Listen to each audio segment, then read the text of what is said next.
under pressure at a Euro again.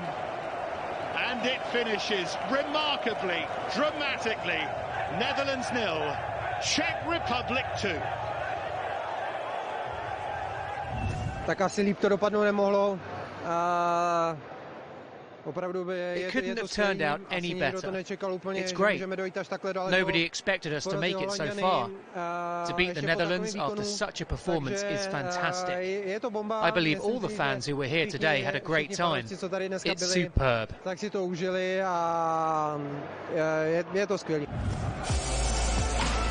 Coming up, the #1 ranked nation in world football who are trying to negotiate the reigning European champions. Belgium against Portugal is on the way.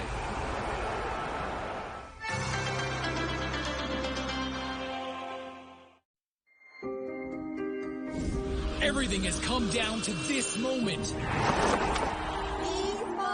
What an occasion and what an opportunity. A dream has come true.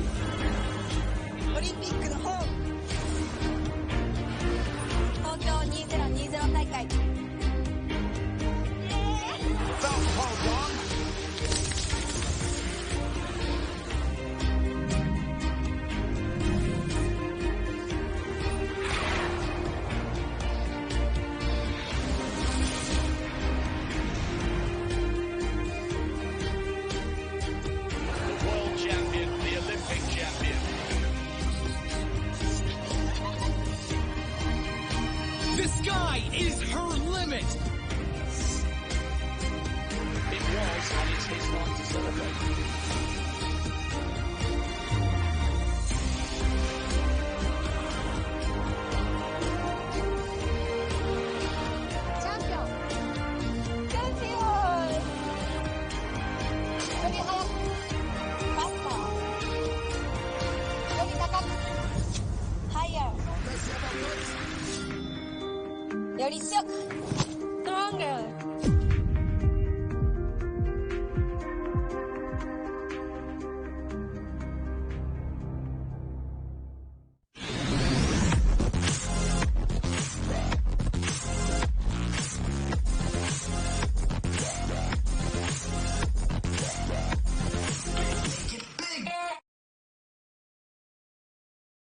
I'd like to subscribe to Be In.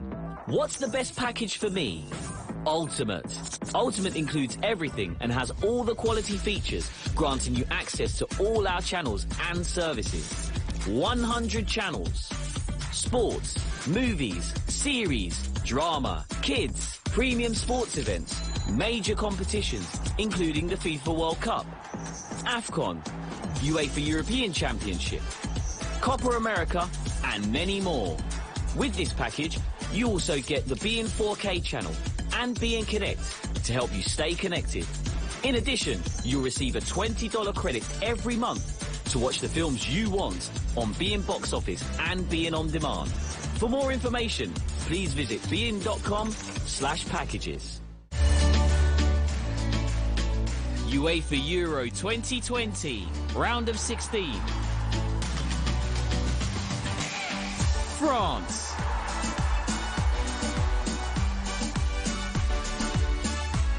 Switzerland.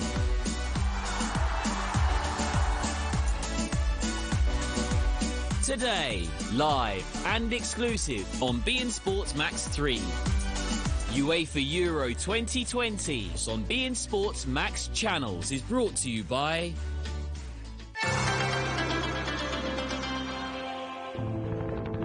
We continue with a clash of footballing titans.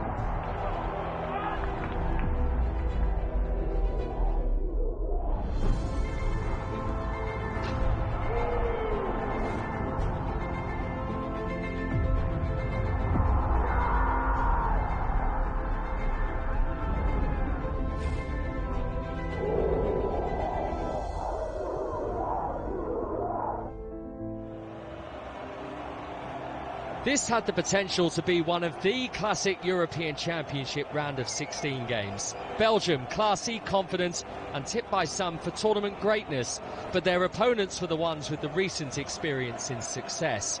Portugal were defending the trophy they lifted in 2016, but only secured a place in the knockout stage via a best third-place finish in Group F. Tony Dorigo and Steve Banyard watched this one in Seville. It is a Belgian team oozing experience. 5 changes from the Finland game. Jan Vertonghen plays in Portugal for Benfica, the most capped player in Belgium history, whose first and 100th caps also came against Portugal. The return of Tielemans allows De Bruyne to push into more dangerous areas. Lukaku, 5 goals behind Ronaldo in Serie A scoring this year, but his team still took the title. Portugal make 2 changes. First starts for Dalot and João Palhinha. There's a 50th cap for Guerreiro. Palhinha, João Moutinho and Renato Sanchez providing the preferred midfield trio today.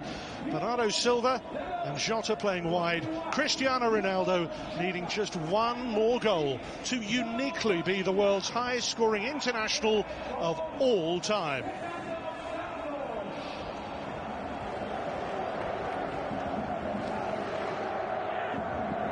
Lovely roll away by Renato Sanchez. Look at the space here. Diogo Jota in for Portugal and snatches it horribly wide. It's a heck of a chance and he should do better. Renato Sanchez just breaking from that midfield, but how narrow were the 3 centre-halves for Belgium? And Jota really should do better. Portugal have hit a few long balls up towards Ronaldo and Jota. It's interesting the different styles of play that we're seeing at the tournament. Here's Jota now, trying to stab it through. They're appealing for handball against Vermaelen. The referee's given it. Well, the Portuguese players have appealed. I'm not sure how the referee can see because it was the other side. And the arm, no doubt, connects with the ball. It's a bold angle. It's a huge ask from there. You just never say never with this man. Ronaldo! What a tricky one. Palhinha with the header back. It was swerving all over the place. Heck of a strike, it really is. And also, a very good save because you're quite right. It was swerving, dipping. Ronaldo caught that beautifully.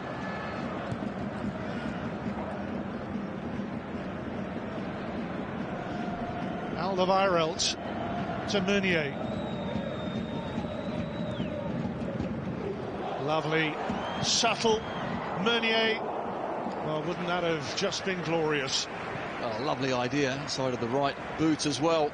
He's looked up and thought, why not?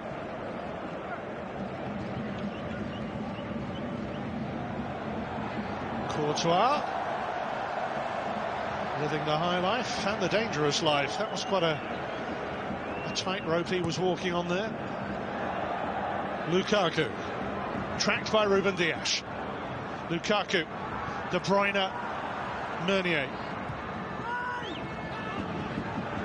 Shooting chance! Oh, my goodness me! Torgan Hazard!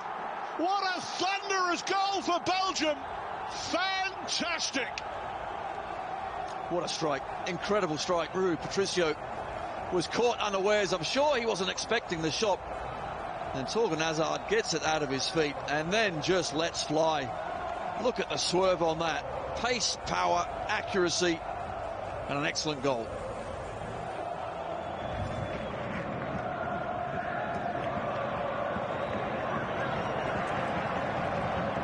Ronaldo. Inside Torgan Hazard. Cristiano Ronaldo. Nicking it through Jota!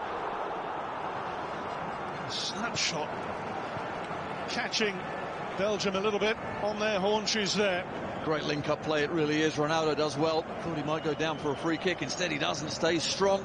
Plays a 1-2 on the ball to Jota is a perfect one. Jota takes it so very early. Courtois surely would have been beaten if that was a little lower. Portugal hustling. Vermaelen pointing for Vertonghen. Showing him the way to go, Eden Hazard finding his brother Torgan Hazard. Lukaku inside here. And Lukaku! Well, the half volley, it's set up well enough. It's a lovely move down the left-hand side.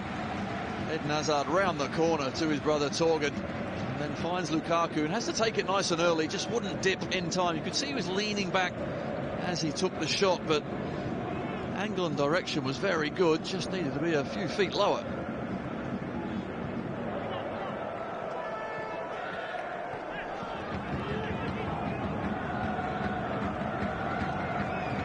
It's a very crowded penalty box, and Andre Silva guiding over. Actually, that's half a chance. It's a really good ball into the box, and Andre Silva gets the better of Alderweireld at that far post. Quality from Fernandes.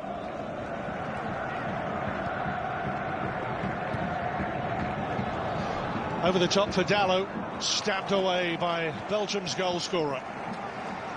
What Roberto Martinez would like, of course, is his side to get on the ball and start passing it, taking control of this game, but they can't. They've been pushed back.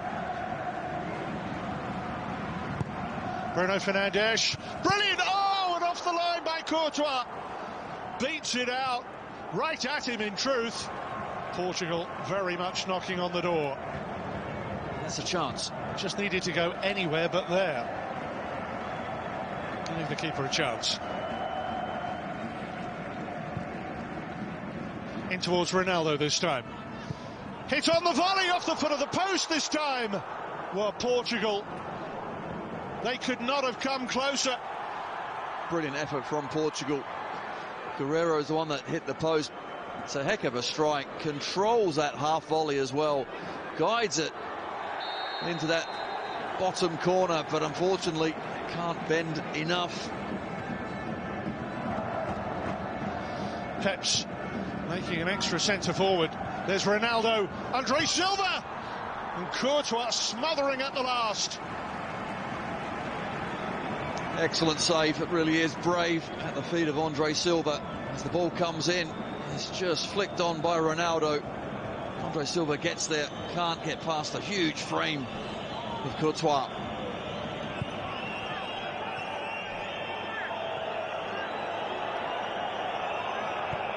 The Belgian sponge has soaked up everything.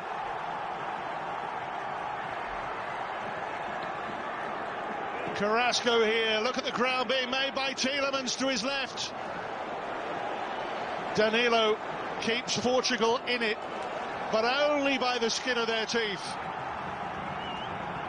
Time ticks by, fifth and final minute in Seville of added time.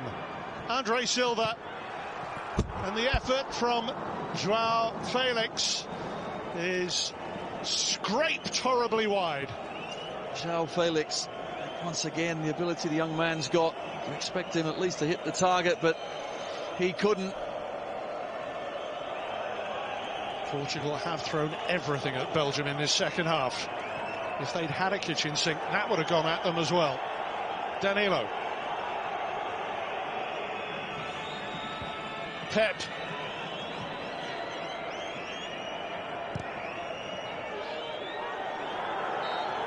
That's it. Maybe Belgium's time is now. They've knocked out the defending champions. Torgan Hazard's goal was a blockbuster.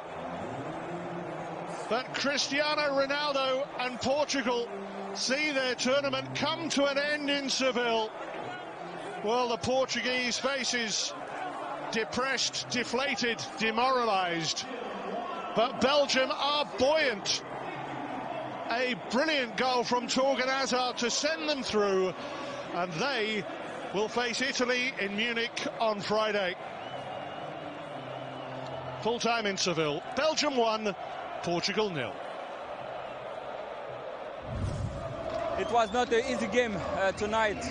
First half was 50-50. After second half, they play very good. They had the ball, and we defend together until the last second, and yeah, it's a great feeling. The work effort, the team spirit to fight until the last minute. Second half was really tough, it's warm. But yeah, we worked together until the last second. You saw everyone was dead also from Portugal, and I think that mentality, that character is what you want to fight for a title. You know, I don't say we will get there, but if you want to get there, this is what you have to show, and the next game against Italy will be more of the same.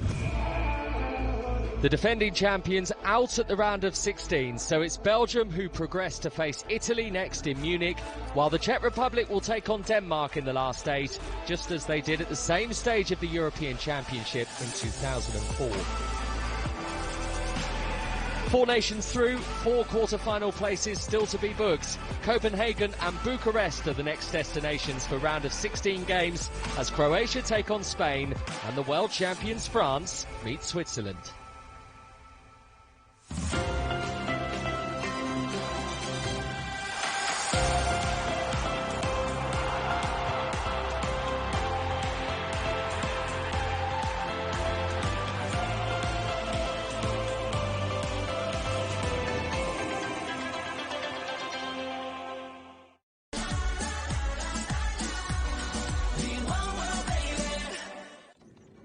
The wait is finally over. We're live at Wimbledon and it's looking like a glorious day. Come on, you're missing it! We are at Wimbledon and the grass is looking as immaculate as ever. Just 15 years of age. Her very first Wimbledon.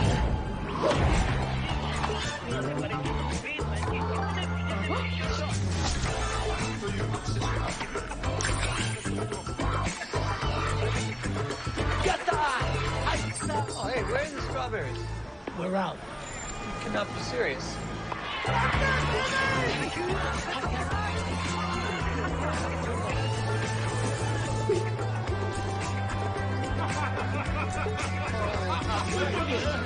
World Championship point.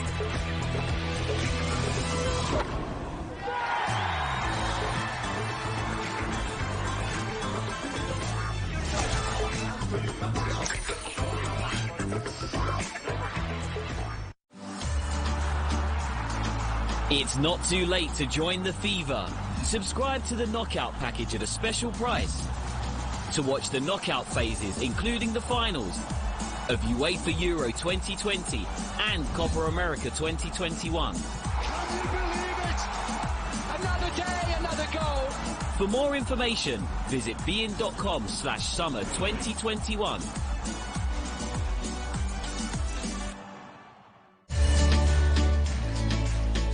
UEFA Euro 2020, round of 16. France.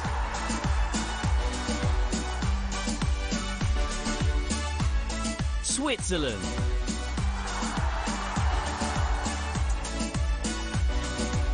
Today, live and exclusive on beIN Sports Max 3.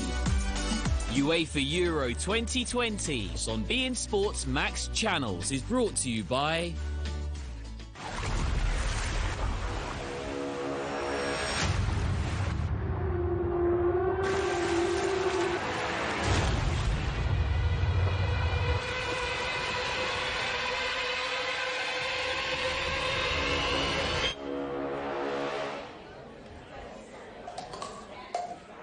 Have less buffering, more fun. Enjoy Ooredoo's super-fast 5G network. Ooredoo. Enjoy the internet.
To Copenhagen, where Croatia take on Spain in the round of 16. Both teams finding their shooting form at just the right time. Both teams getting knocked out at this stage in Euro 2016. What's at stake? A meeting with the world champions France or Switzerland.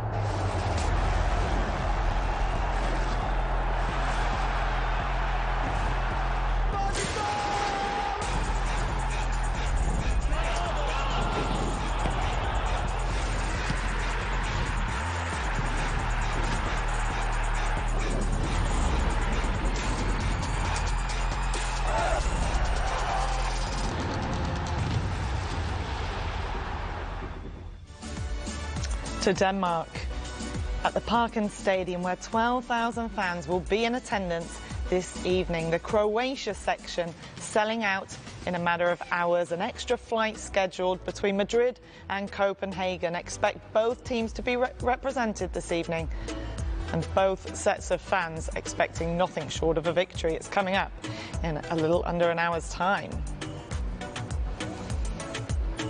After that, we're heading to Bucharest, where the world champions France take on Switzerland. Switzerland drawing their last 4 in 5 against France. This should be interesting tonight from Romania. This is how things are shaping up so far. Belgium will play Italy in Munich on Friday. Czech Republic face Denmark in Baku on Saturday. 4 more quarter-final spots are up for grabs. 2 will be decided tonight, 2 tomorrow. Tomorrow night it is the big one, live from Wembley. England in action against their old foes Germany, and Sweden will play Ukraine in Glasgow.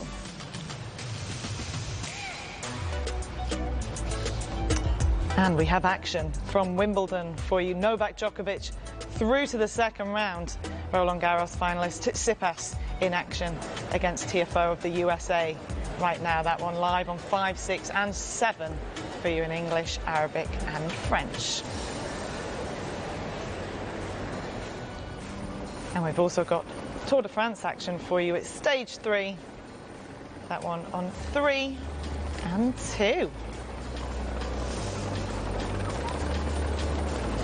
Another busy night of Euro 2020 action coming your way. It's the round of 16, and I'm in the company of former England #1 Paul Robinson and former Ireland midfielder Jason McAteer. And over in our Arabic studio, we've got Marcel Desailly talking the world champions France, who are in action tonight against Switzerland. How are you, gentlemen? Looking forward to this one this evening? I am. I think it's been fantastic the last few days. Obviously, you know, the dynamics of the competition change because winner takes all.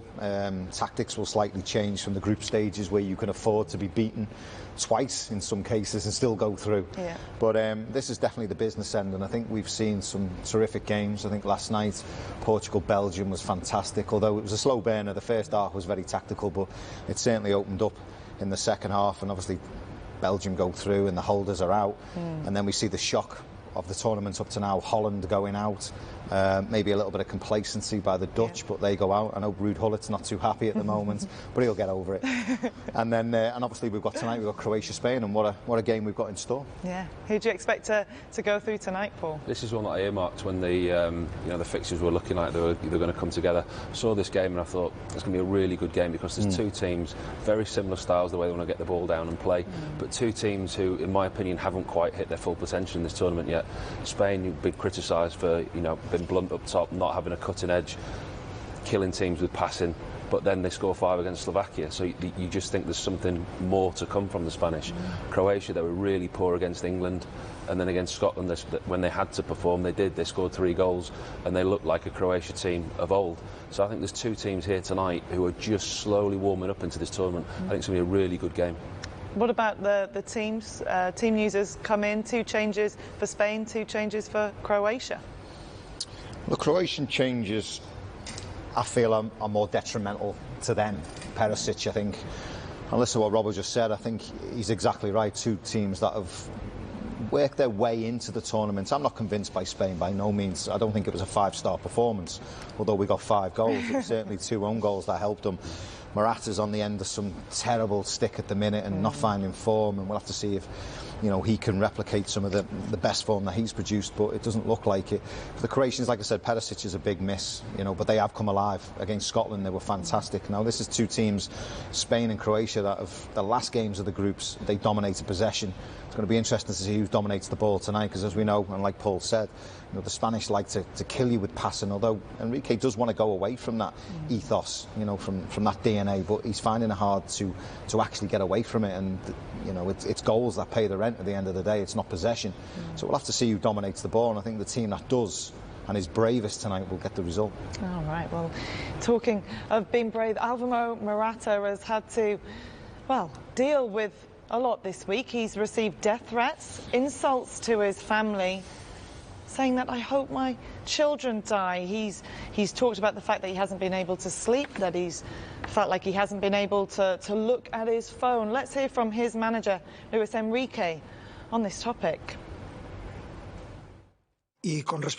Regarding this issue, we are talking about something so serious that I think it is really a police matter, because when it comes to death threats, particularly towards your family and kids, it is a serious offence.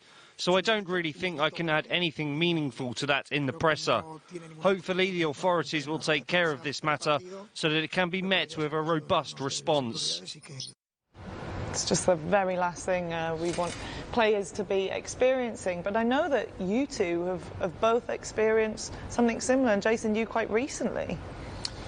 Yeah, I mean, through social media, I made some comments about Paul Pogba, I made some comments about Manchester United, and I understand I'm there to be shot at, but there's a level of abuse which is acceptable. Not that any abuse is acceptable, but you understand that you're going to get some kind of backlash from maybe some things that you say if you're in the public eye or you're in the media. But like I said, there is that line that has to be, shouldn't be stepped over. And yeah, I did. I had people drive outside my house, things that were said to me about the family and stuff. And, it is disgusting. But, when we were players, we were talking about it on the way in. I've seen bullets sent in the post to one player at Liverpool. I remember Phil Babb opening a letter which was razor blades were just glued to the top of the envelope, so his finger went in. I've seen all this go on, and it's just disgusting. It's just disgusting, and it just hasn't got any better. I wouldn't say it's more prevalent now. It was definitely happening back when I was happening. Maybe it's more in the public interest and the public eye because we're trying to eradicate it. But I feel for him. He's in a bad position. He shouldn't bear the brunt of Spain's poor performances. Yet he's not in good form, but there's no excuse for what is happening to his children, to his family. It's disgusting, and it needs to be stopped. And we're talking about diversity and racism in football, but this also has to stop. It's terrible. It's disgusting. It's social media, isn't it? The era of the world that we live in nowadays is governed a lot by social media, and that's how people communicate with each other. When it's used properly, when it's used for work, when it's used for family, friends, it's used in the right way. It's a great tool to have. But when it's used for keyboard warriors who think it gives them the right to say something or put something in words that they would never ever say to your face, they would never dare say it to your face. It's the same as a football stadium. It seems to give people that they think the right to shout whatever they want to shout at you or give you some abuse. We've been stood in goal. I hear it quite often behind the goal. Go and pick the ball up and people will shout at you. You get some disgust and abuse. But you turn around and you catch the person, you look them in the eye and just sit down, scared. So these people, social media companies have to deal with them. What Morata's going through at the moment, we sit here, we watch football, we criticise because he's not playing well. In no way do you step over the line and involve family, children, friends. It's disgusting and it needs to be rooted out. And I think social media companies have a responsibility for them to do it as well. Marcel Desailly talked about it yesterday. Invest, get security, get police. Luis Enrique saying in his press conference, police should be working on these issues. It has to go higher up. Okay, well, moving on to the Croatia side, Ivan Perisic, well, he's tested positive for COVID. He's going to miss the tie today. Let's hear from the Croatian managers, Zlatko Zalic and Spain's Koke, on this. He was very disappointed. He felt really shocked, like the rest of us. At the very last moment, we find ourselves without one of the best players in the group stage, and we'll have to adapt. Ivan is going to support us, and if things go well, he will join us in 7 to 10 days if we manage to go through. I know it's not easy for him. I know that he feels well. He was in great shape. He scored 2 goals in the meantime. But, you know, that's what happens in life. I think they are going to miss him. He's been playing great football in the last few years. He has always added a lot to the national team and to the clubs he has played with. So I'm sure they will miss him. But I'm also sure that any Croatian player can replace him. We are going to be very focused anyway. They are going to be 11 players, not only Perisic. So despite a very important miss, I don't think it's going to be crucial. The headlines in Croatia today, let's win it for Perisic.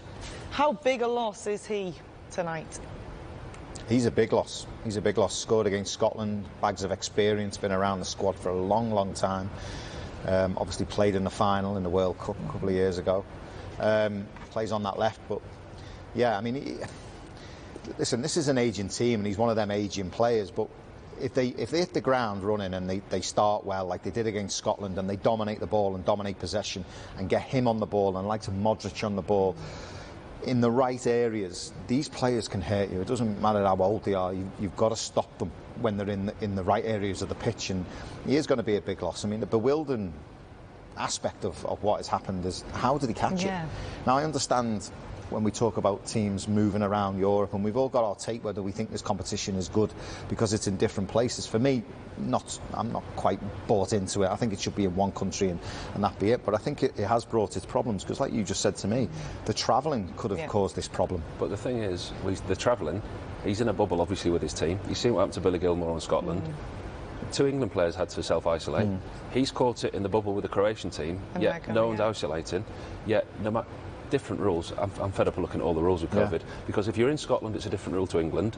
Croatia and the Czech Republic decided to train in their own countries because they didn't want to fall under the Scottish COVID rules. Fans can't travel. So depending on where a team's based, depending on where a team plays, there's different rules and different things in operation. But I just, for the life of me, I don't understand why there's no one isolating.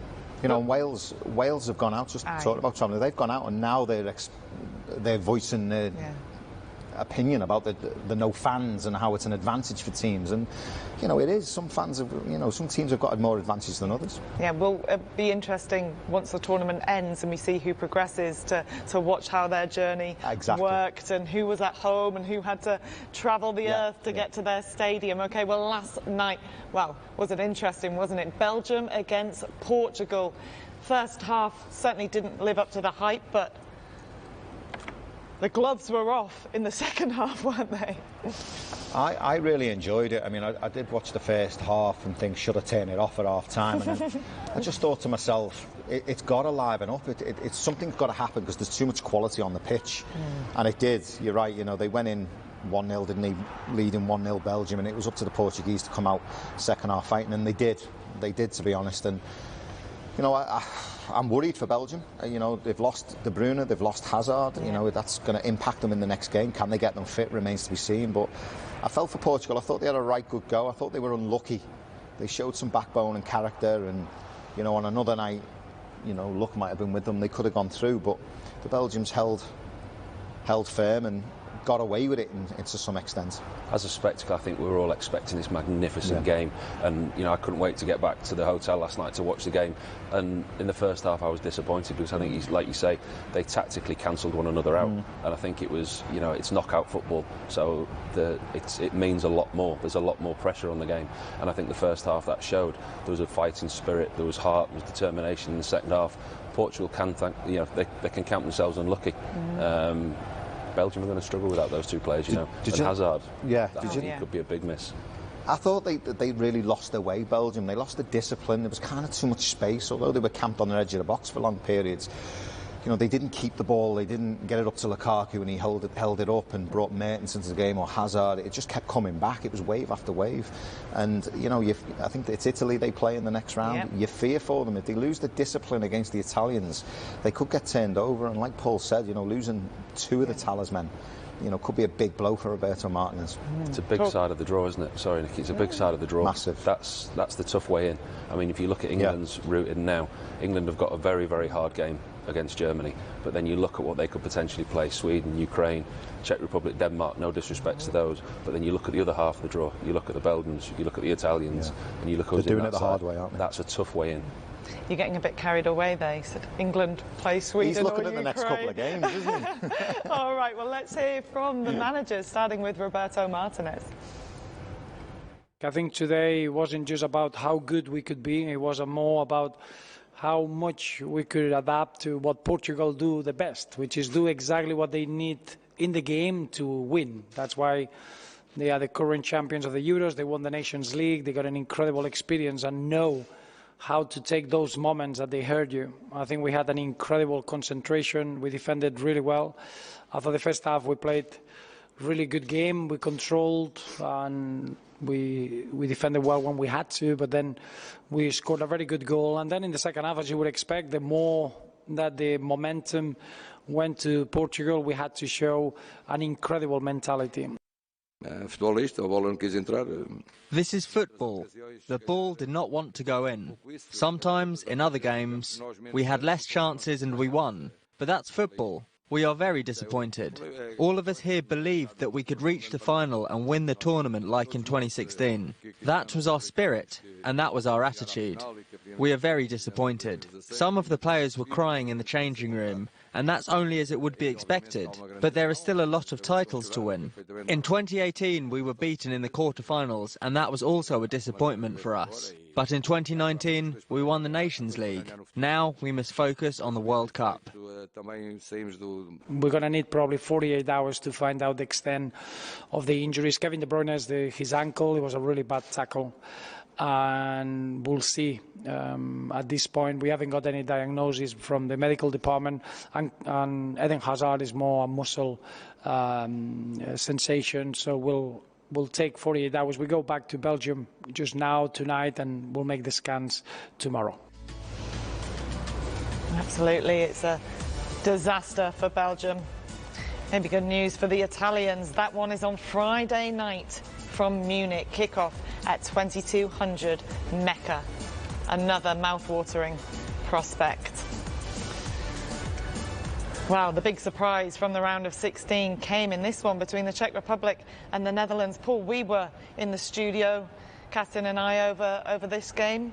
There's a defining moment, wasn't it, Marlon? One-on-one with the keeper. 30 seconds later, a red card. Yeah, they were poor last night, the Dutch. They were very poor. They played well in this tournament so far. They scored 3 twice. They looked comfortable, top scorers coming out of the group. And they literally just didn't turn up last night. And that's a really bad error from an experienced defender. We know he's young. He's got a lot of experience at this level. He knows that he's running the risk of being sent off there or a penalty, free kick, regardless of where it is on the pitch. The referee had no option. And it was a game of incident and errors. It wasn't a great game of football. The Czech Republic were a great team. This is a fantastic set play. Header back across the goal. But there's 3 Dutch players on the line that should have cleared it. But leading up to that corner kick, the goalkeeper fumbled the ball that shouldn't have happened. They lose possession again. Holes here, who was brilliant last night, fantastically fine Schick with another great finish for him in this tournament. And they were thoroughly deserved winners last night. The Dutch were extremely poor. We talked last night for a long time after the game that the inquest has only just started over there about Frank de Boer's future, about the team. But you can take nothing away from the Czech Republic last night. They were an excellent outfit. Well, it's the Czech Republic who will go to Baku and take on Denmark on Saturday. That one, the early game at 1800 Mecca, live on beIN Sports. Let's hear from the Netherlands coach Frank de Boer, taking full responsibility for that defeat. Well, I'm responsible at the end of the day, so sure, you can always blame it on me, or I can at least take the responsibility. I need to take a look in the mirror. It wasn't our best game. Please let me make this clear. It's not that we didn't dominate. In the second half, we had even more control, dominated better the game. We also created 2 good opportunities, but this is top sport played on a top level. You play with details that can decide the game. Then in 1 minute, the whole world is turned upside down for only 1 moment. This was when we had to make 1-0, but we did not do so. These are hard lessons to take. At the end of the day, I am responsible. So yes, I am the one to blame. Frank de Boer, another disappointing stint in his managerial career. Do you expect him to carry on in the post? Well, he'll certainly want to. I mean, he won't want to leave. He'll feel he's got unfinished business. I said at the top of the show, I thought there was a slight bit of complacency in their attitude towards the game. I thought the Czechs were, they grew in confidence. They had a game plan. It played out really well. They rode their luck with the one-on-one with Marlon and got away with it. But after that, sometimes as footballers, you think it's going to be our day, and you grow in confidence from things like that. And they certainly did. I think for him, his criticism comes, and I was talking to Ruud this morning, there's a DNA to Dutch football, and it's 4-3-3, and that's how they want to play, and that's how they like to play. And he's tried to go away with that, to go away from the 4-3-3 and the DNA, and he's gone with this 3 at the back, and whether it's to accommodate the players that he's got with the likes of De Ligt and Van Dijk and players like this, I don't know, or that's just his ethos, that's what he wants to play. But he's already going to come under scrutiny and criticism for going away from that when the fans want it and maybe the federation want it. So he's got to ride with it if it doesn't go well, but he's got to believe in what he does. Now it's up to them to believe in him and believe that he can get it right playing the way he wants to play it. Whether he can handle the criticism, whether the federation believe there's going to be a change, we'll have to wait and see. But he's certainly got a talented squad. I mean, there's some very talented generation. The generation of players that he's got a great bunch of players. But like you quite rightly say, they're not good to watch. The people, they didn't enjoy watching him. They flew the plane over the training. Is that down to him? They flew the plane over the training ground telling him to play 4-3-3. If a fan is going to spend that money to fly a plane 4-3-3. But then you think in the group stages, they scored 3 twice. They were the top scorers in the group. You think, OK, he's doing it his way, and it's actually working. When you're doing it your way and it's working, and you're winning games and you're scoring goals, there's no pressure on a manager. But when you perform like you did yesterday and you play in a way that people don't like, questions are going to be asked. Right, well, watch this space. OK, well, our game tonight is Croatia v Spain from Copenhagen. A lot of history between these two sides. Let's see how they're shaping up ahead of this one. It's their night of celebration in Glasgow. Success at last for Spain. The knockout phase continues as Croatia and Spain go head-to-head in Copenhagen, with both sides having rediscovered that winning feeling. The Spanish saved their best till last in Group E. Despite an early penalty miss, their 5th in a row, La Roca recovered to thrash Slovakia. Spain scored 5 goals in a match for the first time at a Euro, equalling the record for the biggest winning margin at the finals. 5 for Spain! Champagne football at last! Croatia were equally impressive at Hampden Park as they clinched 2nd spot in Group D at Scotland's expense. Nikola Vlasic started the scoring and Ivan Perisic started the party, but it was the strike sandwiched between them that lit up Glasgow. Modric! It is a stunning moment! The brilliant best of Luka Modric! Luka Modric is now his country's youngest and oldest goal scorer at the European Championship. Faced with the unenviable task of subduing the Real Madrid maestro is Barcelona's Sergio Busquets, 2 La Liga legends, both vastly experienced, both supremely talented. The captain's contest could prove decisive. This will be the two nations' 3rd consecutive meeting at a European Championship. Busquets' Spain won en route to the title in 2012, but the Croatians took revenge 4 years later in Bordeaux. They've won 3 of the 8 meetings, and if Croatia make it 4, they'll book a place in the quarter-finals. Two teams in transition, blooding through the youngsters. Which has the edge? Who's got the edge? I thought you might have thought about that before coming on to do Croatia v Spain. Do you know, it's a really good question. Not that I don't think you're going to ask me really good questions, but it is. Do you know, I'm going to go Croatia got the edge because of tournament experience. Because I like Perisic, obviously he doesn't play today, but he's around the squad. Well, he's actually not around the squad, is he? He's in a bubble somewhere. But the likes of Modric, Lovren, you know, they've got tournament experience. They've been in a final, big major final, World Cup. You know, they know what it's like to play. You know, at this stage, knockout football, winner takes all. The Spanish, not so sure. I mean, I said before, I'm not convinced, even by the 5-0. I think it's easy to play football, isn't it, when you're 3-0 up? You can play Ole football, you can pass it around. And the Slovakians have give up. Yeah. They just give up. So I'm not convinced by Spain. Like I said, I think it's the bravest team today. We know Spain will want to dominate possession, but Croatia can as well. And if they want to, you know, it could be an easy game for them, or they could make it difficult for themselves, the Croatians. Have Croatia grown into this tournament, Paul? Yeah, slowly, but for me, they've got better. But the battle today is in the midfield. Absolutely. You look at where Spain, they've got 3 in midfield. Busquets and Modric, that will be the key battle. But then you look at what the Croatians have got in midfield. They've got Rebic, Vlasic, Modric, Brozovic, Kovacic against the 3 that Spain will put in there. So for me, the Croatians could overload that midfield today. The front 3 of Spain, Ferran Torres and Sarabia, they'll play higher up the field. They won't do as much work in midfield. You look at that Croatian midfield, they're going to outnumber the Spanish, and they've probably got better players than them in there. Yeah, Pedri's been brilliant. Sorry, mate. Do you think they're going to go 4-2-3-1? Yeah, I think they might do. I think they might have Brozovic and Kovacic holding with Vlasic, Modric, and just to protect the back 4 a little bit more. Potentially, yeah. I think the Croatians will have looked at this, and Spain are very rigid with the 3 that they play in midfield, and the 2 that play wide, higher up, don't do a lot of tracking back. I think the Croatians will have looked at this game and gone, we can win this in midfield today. I mean, if you look at the 2 best performances, Croatia against Scotland, they played 4-3-3. I keep saying they dominated possession, but that's where you want Modric on the ball. I mean, I looked at it today, I love that piece de resistance where he just bends into the top. What a goal that was. I mean, it was just artistry, wasn't it? I mean, but you want him on the edge of the box, you want him doing them kind of things. You don't want him in his own half trying to dictate play.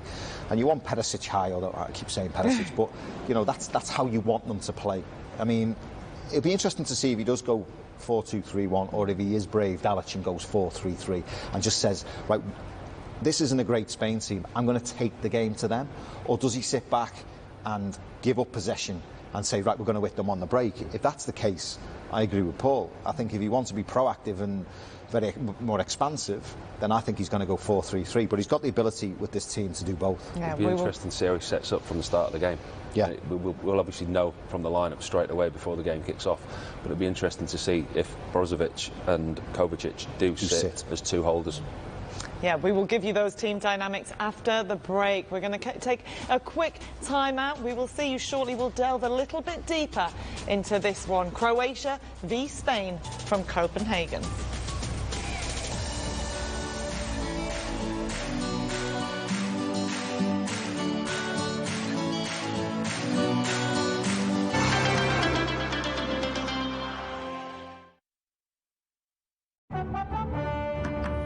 Reporting live from the massive sandstorm in the region. Let's go to Samir.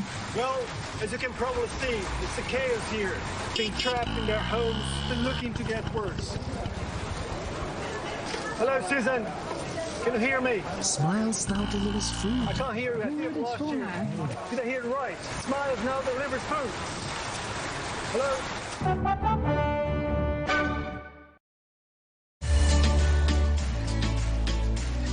UEFA Euro 2020, round of 16. England.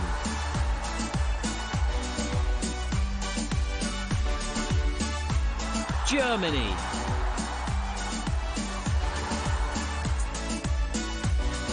Tomorrow, live and exclusive on beIN Sports Max 3.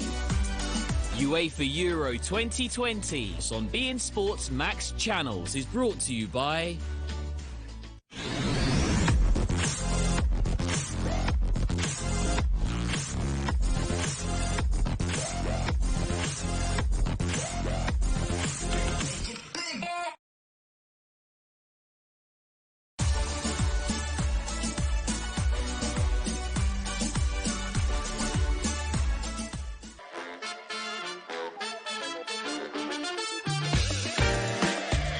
Copa America 2021.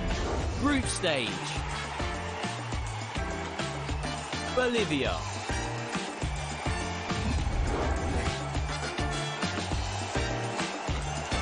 Argentina. Tomorrow, live and exclusive on beIN Sports Max 5. UEFA Euro 2020, round of 16. Sweden.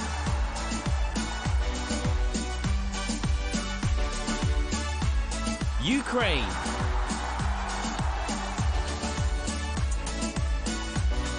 Tomorrow, live and exclusive on beIN Sports Max 3. UEFA Euro 2020 on beIN Sports Max channels is brought to you by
It is the one we have all been waiting for. England v Germany at Wembley, followed by Sweden v Ukraine from Glasgow. Well, we're joined by our reporters Carrie Brown and Matt Critchley. Carrie currently in London, outside Wembley for us, Matt in Glasgow. Carrie, I'll start with you. Has anyone talked about anything else other than Euro 96 this week? It's hard to think of anything else, isn't it, Nikki? And it's a remarkable tale. Gareth Southgate famously missing the penalty in the last home tournament that England hosted against Germany to crash out and lose the final, and then they meet once again. Everyone also talking about their last major encounter in the finals, of course, in Bloemfontein in South Africa, where Frank Lampard's goal wasn't counted. A cruel memory for him indeed as well. But remarkably, this is all a long time ago for these two sets of players. Müller, the only remaining player from both camps that was involved in that Germany match. So many of the players in Southgate's squad not even born in '96, which is terrifying to think of. Both teams, though, heavily focusing on penalties. At that time, England hadn't progressed and had a terrible record with penalties. Now under Southgate, he made it his mission to make sure no other players suffered under him. He has a 100% success rate. Everyone will remember the Colombia shootout, but let's look as well to the Nations League shootout against Switzerland, which surprised everyone when Jordan Pickford saved a penalty and then went up and converted one. Well, the plan is that he could do that again if asked. He's been converting penalties well. He's known to be so good in that respect, and it's been all but confirmed that if he needs to step up, he will. Carrie, what about the Germans? Are they confident they can win this one? A lot of confidence in the German camp, and some German greats talking today on the front page of the German sports newspaper Bild. Michael Ballack, who knows very well about playing in England against the English, saying that he thinks Harry Kane is unconvincing in this tournament. Now, Gareth Southgate has said that he believes the fact they haven't conceded any goals is a really strong point ahead of Germany. Well, Michael Ballack disagreeing, saying that really won't count if you can't create anything. He has called England's midfield their weak point. He has told Löw that he needs to put Goretzka in that midfield packet, as he did so successfully against Portugal, saying that England just don't have the culture or the dominance to actually intimidate and dominate from midfield from the off. Now, it'll be interesting to see how England react with that. I know that they have been training with a potential back three to match that back three of Germany, but the big question is whether Southgate will gamble with it or go conservatively against that impressive midfield of Germany. And I know the German camp isn't too happy, Carrie. Fans unable to get to London from Germany, and Jogi Löw not too impressed that he can't use the pitch. They can't train on the pitch at Wembley. Yeah, to explain this, Nikki, this has been the same for the last two matches as well, for the visitors and for England. We did get a whole month's rainfall in 2 days. It was actually the day of the England-Scotland game. For me, it was remarkable it went ahead, but the drainage here is very good. But what is remarkable is you can look at the pitch now, my cameraman Zhao will show us, and it looks like an absolute carpet. I have to tell you how awful it looked after the Italy game. This is a lot of cosmetic work. They are working day and night. The heat lamps are on the penalty spots. I've looked. It looks flawless, but if you look, you don't know if you see one track back. This is a lovely checkered look. You can see where the divots are. They've been working really hard, replacing them, rolling this pitch, but it's taken a lot of work, so much so that they're only putting the lines out now today, leaving everything to the last opportunity, and that's why they don't want to dig it up again. Germany need to look ahead of themselves. How do they want this pitch to be for their semi-finals, for their final? That's what they need to be thinking of. Carrie, as always, thank you very much for your time. No doubt we'll be speaking to you in a few days' time for the big one. Matt is in Glasgow for us ahead of Sweden v Ukraine, also on Tuesday. Matt, any Germany shirts left in Scotland at the moment?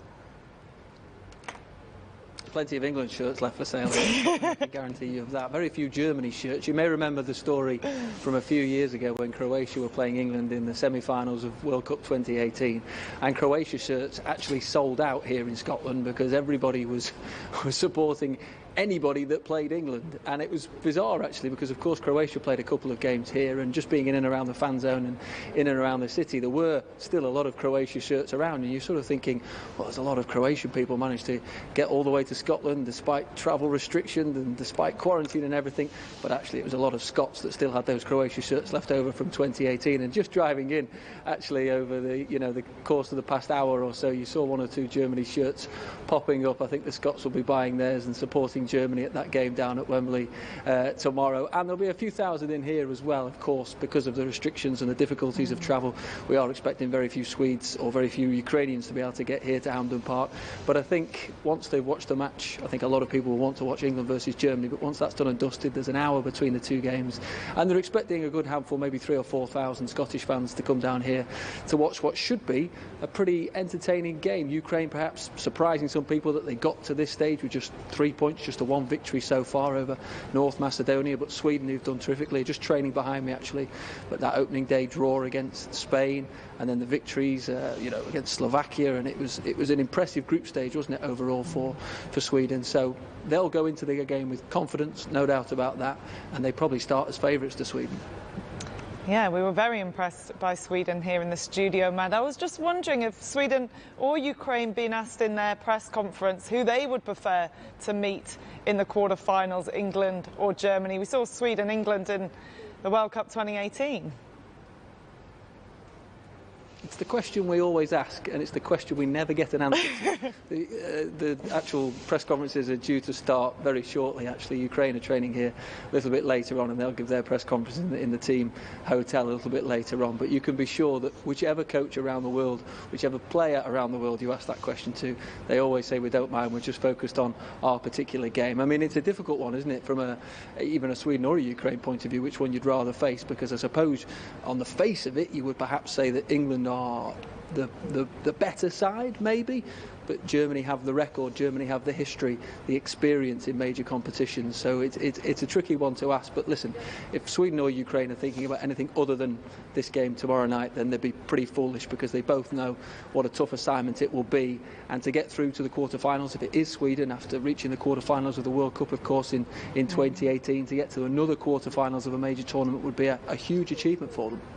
Matt, as always, thank you for your time. Enjoy training. OK, well, we are looking ahead to Spain v Croatia from Copenhagen. Spain, the only team to win this competition 3 times. They could do it 4 times. This new-look Spain, expectations are very high.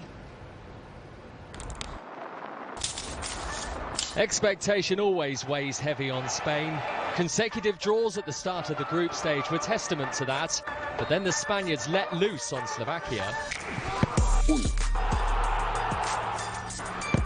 2, 3, 4, 5. La Roja back to their mesmerising best, recording the biggest win so far at UEFA Euro 2020. Now that we've started to score goals and it seems like the ball wants to go in the net, we have to work so that we can continue scoring.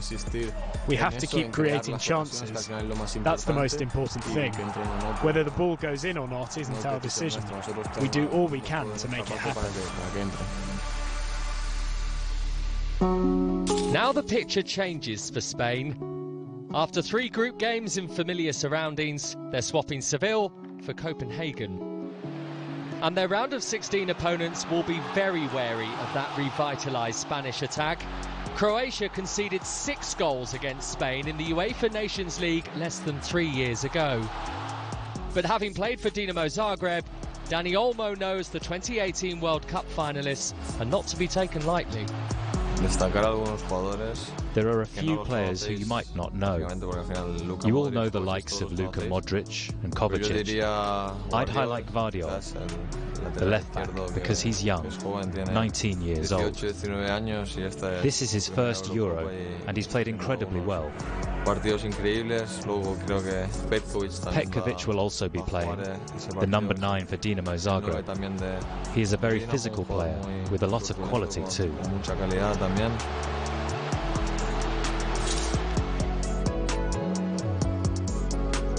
We can achieve something big. We're on the right path. In the end, the results of the first 2 games weren't great.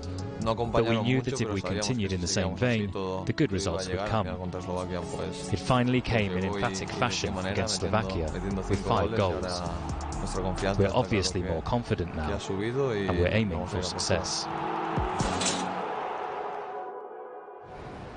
Well, the heavy pressure remains from back home. This is what the headlines were this morning. Marca, we can.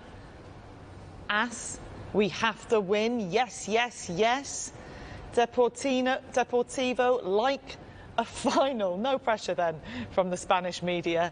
It was a big win last time out, Paul, starting with 2 draws. They needed this for morale, for confidence. They did. Morata didn't need that because he's very low on form. I wouldn't have let him take that penalty the way that he's been playing with Moreno on the pitch.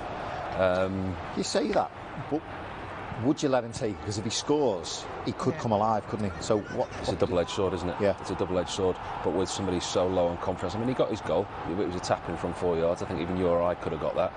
But the striker's so low in form. It's good to see him picking the ball up. It's good to see him putting it on the spot. But he was so easy and predictable to read. It wasn't a great penalty. It isn't. But they came into this game. They'd been criticised by a lot of people for the amount of possession that they have without putting teams away, lacking in the final third. Moreno, for me, came into the team and he brought a lot more creativity. Why he's left him out tonight, I don't know. He's brought Ferran Torres back in tonight. I thought Moreno has done really well when he's played. Pedri was the key to a lot of this. He was involved in 3 of the 5 goals. They moved the ball quicker. Yes, they had 2 own goals for them.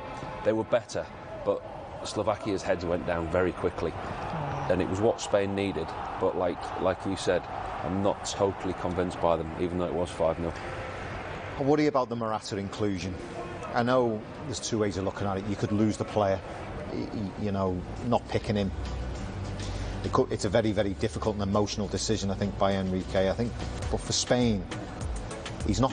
At the end of the day, if we're going to give criticism, it's got to be constructive. He's not playing well. I mean, his conversion rate. He got double figures for Juventus last season. He's not prolific. It was 11. You know, he's had umpteen opportunities. He's not the only one. Koke's missed opportunities as well, but he's in there to score goals, and he's going to be scrutinised for his performances. What I did see against Slovakia in the first half, certainly after he missed his penalty, was he just wasn't making the runs he should have been as a centre forward. He wasn't getting across players. There was a moment when they went through and they broke on the counter, and he was so far behind the play. He should be breaking his neck to get across that centre half. He should be involved. You see Lukaku, sometimes he doesn't, play well, but No, Lukaku and Ronaldo work so hard. They work so hard off the ball. Night, His performance, like when they get it in, they bring players in. You don't see Morata doing that. It's the body language from him, isn't it? Yeah, exactly, Nick. The body language. The head is always down. Yeah, and you can see it in him. So I don't know whether Moreno is in form, isn't he? He's a form player. You could put him in there. You get a response from him. It could cost Enrique this tonight. It's important, isn't it? OK, well, Marcel Desailly has been discussing Morata in our Arabic studio. This is what he had to say.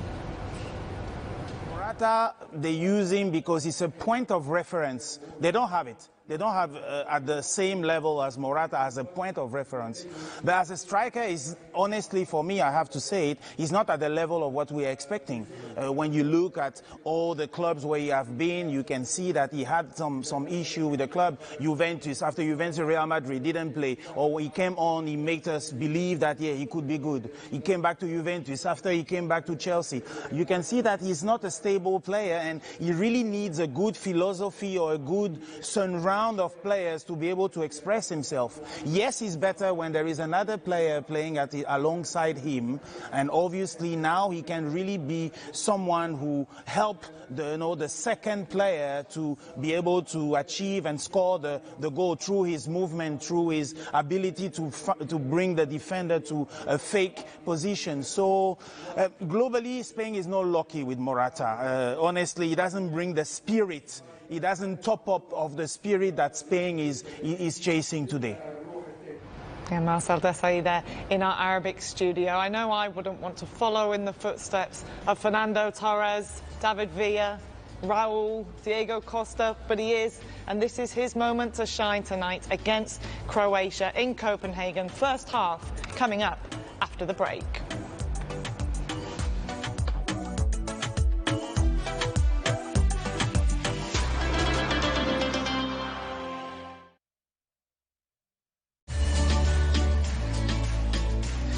UEFA Euro 2020, round of 16. England.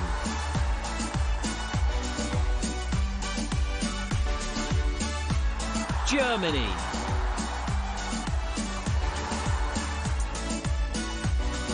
Tomorrow, live and exclusive on beIN Sports Max 3.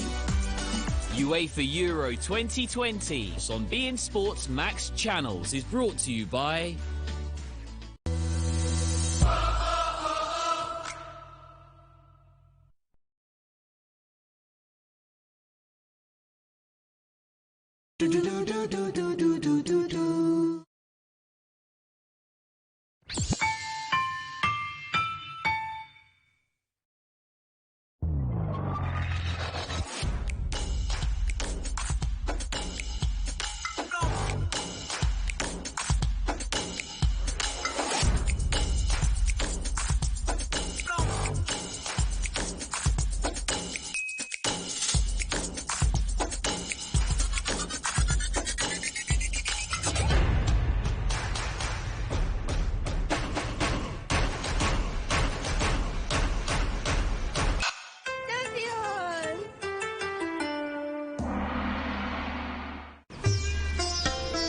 Now let's hold this earth-rooting pose for 3 long breaths.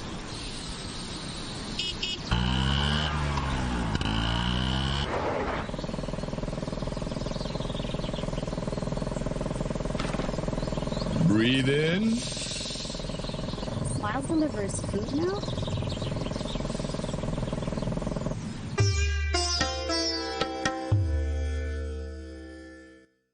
As people started to expand across lands and territories, they needed a structure to overcome natural barriers and obstacles, a structure that would provide them a safe passage to the other side and be solid enough to support heavy weights and withstand powerful winds. Not much has changed since then. Today, as you plan to expand your business, you will need the trusted partner that can safely take you further. We are here. How far do you want to go? QNB. Great businesses are founded on solid partnerships.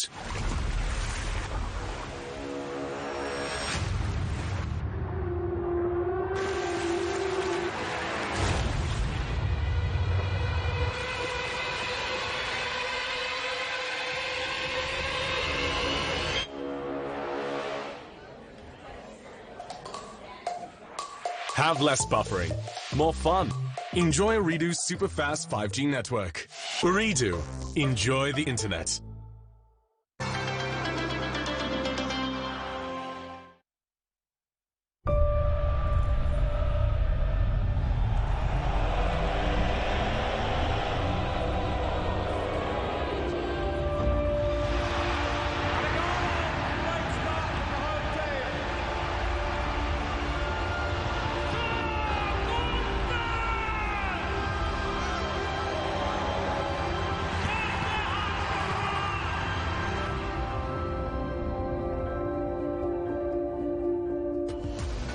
Tomorrow, England will face Germany.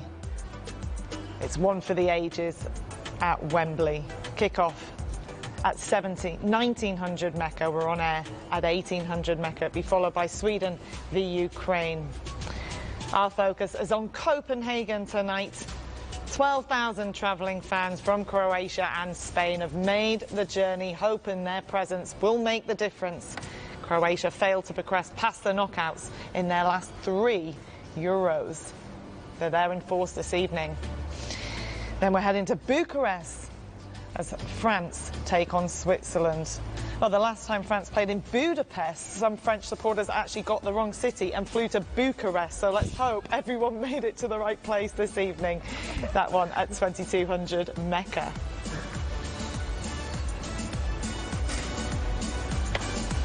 And this is how we're set up so far. Our quarter-final between Belgium and Italy will take place from Munich, and the Czech Republic will play Denmark in our other quarter-final. What are the key battles going to be in this one between Croatia and Spain? You look at those two experienced players in midfield, Modric, Busquets, two players who have met many times in the league. Paul mentioned it before, I think both midfields are very, very strong. Depends how the formations line up. Will there be a numerical advantage for Croatia in the middle of the park? We'll have to see how they start the game. But you look at Spain, listen, there's no doubt they're going to create chances. They've created 48 chances already in this tournament, hit the target 19 times, but they've only scored 4 goals of their own. You know, two have been from own goals. For Croatia, I think they need to be brave. If they take the game to Spain, I think they'll get more joy. If they sit back, they could possibly get hurt. So I'd like to see them be more aggressive. I'd like to see them play more in the Spanish half, dominate the ball. Modric, they know Modric is going to be a big threat. It's how they stop him. Busquets, you identified that, didn't you? That's a key battle, Busquets and Modric. Regardless of how Croatia's set up, Modric will end up in Busquets' area. That's, you know, Modric will play as a 10. Busquets will be sat as a sitting midfielder, and he will be charged with stopping Modric and the creativity. If Croatia play with Brozovic and Kovacic as holding midfielders, it will allow Modric to push higher up the field.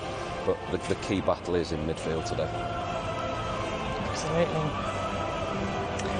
Well, let's head over and join the national anthems, Spain and Croatia. Ladies and gentlemen, please stand up for the national anthems, starting with Spain.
Please remain standing for the national anthem of Croatia.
Another proud moment for their captain Luka Modric, his 141st cap. He's into the round of 16. Let's take a look at the teams. The big question for Croatia was who would come in for Perisic. He's gone with Rebic, who's been at AC Milan learning from Zlatan Ibrahimovic how to be the best striker he can, apparently. Yeah, 2 enforced changes from the win against Scotland. Obviously, Kaleta comes in for the injured Lovren. Perisic, as we know, has got COVID, so Rebic comes in. But we'll have to see how they line up, Nick. Is it a 4-3-3 or is it a 4-2-3-1? Whatever it'll be, Brozovic and Kovacic will sit in front of that back four. Let Modric be the composer of the orchestra, in the willing running of Vlasic and Rebic on either side. Rebic best remembered for his goal against Argentina in 2018. He starts tonight, as I said, for the Perisic, but it's going to be an intriguing battle. How is Spain lining up, Paul? 2 changes from the 5-0 win against Slovakia. 2 surprising changes. Gaya comes in at left back in place of Alaba. 2 Manchester City, Laporte and Garcia preparing to stay at centre halves. And then Ferran Torres comes in for Moreno, which was a surprise for me. Sarabia played extremely well. He keeps his place. They will definitely play 4-3-3. And Morata will be charged with the goal scoring again with the support of Torres and Sarabia around him. It's the service that he gets tonight. Yes, Sarabia had a great game against Slovakia. He didn't expect to get the call up. He had to cancel his holidays ahead of this tournament. All right, let's join our commentary team, Andy Townsend and Simon Brotherton, for the first half.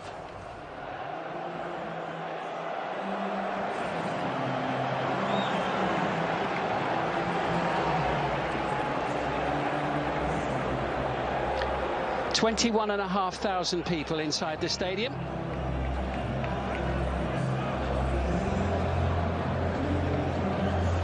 And we're almost ready to go. Busquets there, a man who's seen it all before, lifted the biggest trophy of them all, the World Cup as well as the European Championship.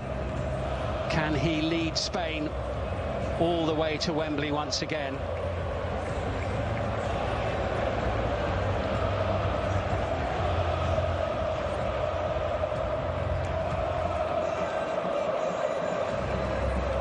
Junet Chakir, the referee, just waits for the final signal.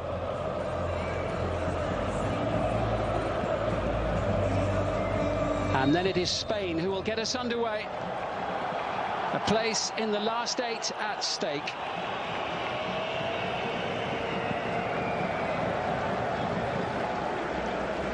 And much to look forward to here. Luis Enrique's sticking more or less with the side that suddenly got into gear against Slovakia after that stuttering start, and it'll be interesting to see how Croatia cope. They're missing 2 of their most experienced players, aren't they, today? Yes, they are. They certainly are. In not having Dejan Lovren in the middle of that back four, and of course Ivan Perisic, who's such a capable player playing up top. Yeah, so they're going to miss those, no doubt. I think it's an intriguing game on all levels, this one. I think the Spanish team clearly showed what they're about, Simon, in their last performance. It's a real mix of experience with the likes of Busquets and Koke and Azpilicueta, and then you've got some real young, smart, clever footballers in there too that have got it all in front of them. So from their point of view, I'm not quite sure what we're going to get. From Croatia, I do think we'll get a team that are very good at any given moment in the game, but will drift and kind of have those moments in matches where they just lose their concentration a bit, and that's when Spain could, if they're on it, strike. Spain settling very quickly here, enjoying good early possession. Koke knocking the ball back is Aymeric Laporte, returning the ball to the Atletico Madrid player, and now Azpilicueta up towards the edge of the penalty area. Azpilicueta, one of those keeping his place in the team following that impressive performance in the final group match. What a great second half to the season he's had. Amazing, yeah. And Spain looking to make a really fast start, but Dominik Livakovic swiftly off his line to snuff out the early danger. Yeah, clever ball that from Laporte with his left foot. Just drifted that inside that Croatian back line. Goalkeeper smartly off his line to deny them. Zlatko Dalic there in the early evening sunshine, the man who guided Croatia to the World Cup final in Russia 3 years ago, where they were beaten by France 4-2. Here's Garcia, Eric Garcia, who's moving back to Spain this summer from Manchester City back to Barcelona. He's in alongside the Manchester City player, fellow teammate, of course, until now, Aymeric Laporte, who made the switch to Spain ahead of the tournament. Due to his Basque heritage, he was able to do that. Born in Agen in France, and he played for France all the way through the youth levels, but couldn't force his way into the senior international team. But he's settled in very well with Spain. He was even on the score sheet the other day. Yeah, he's a good player.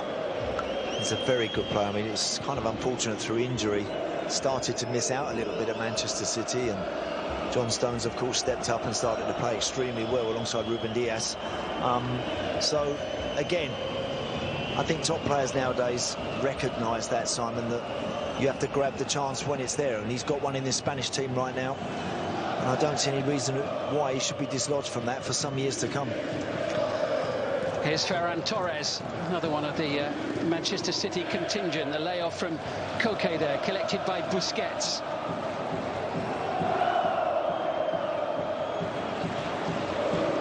And just shuttles from side to side in the middle there, Busquets, helping to conduct the orchestra. Well, he and Luka Modric will have come up against each other tons of times over the years, for Real Madrid and for Barca, and internationally, of course, as you mentioned, the times they played against each other. So he'll be very aware of those sort of players that are around him today. This is Ferran Torres, and the support from Azpilicueta.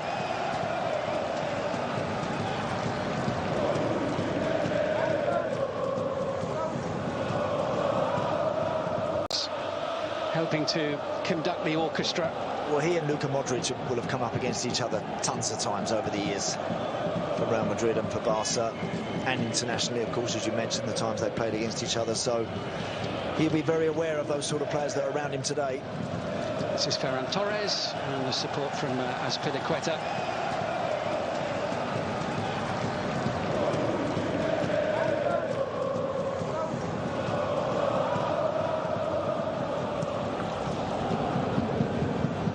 Rather hurried there from Livakovic. Big game for Guardiola there, the player who took the throw, Joško Guardiola, just 19 years of age, the Dinamo Zagreb player, on the left-hand side of the Croatia defence.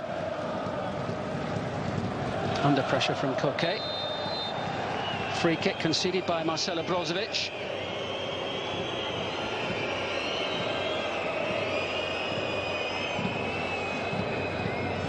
Yeah, it's Morata, it was, who just turned that one round the corner. I don't think he got quite on as much on that as he would have liked. Happy to take the free kick. Livakovic, who conceded 3 goals in the group stage here at the finals.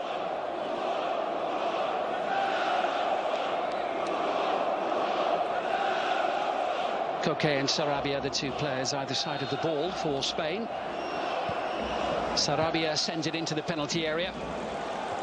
Up off the head of Ferran Torres. That's Modric trying to help out. Domagoj Vida. Looking to nudge the ball away from danger and the traffic on the edge of the penalty area. Ferran Torres getting up really well. Didn't quite fall for Koke inside the box. Just behind him, wasn't it? Just a fraction behind him. Otherwise, I'm sure Koke would have loved to have got his right foot on that and sent that towards the goal. Croatia got a player down inside the penalty areas. Kovacic inadvertently plays it out of play.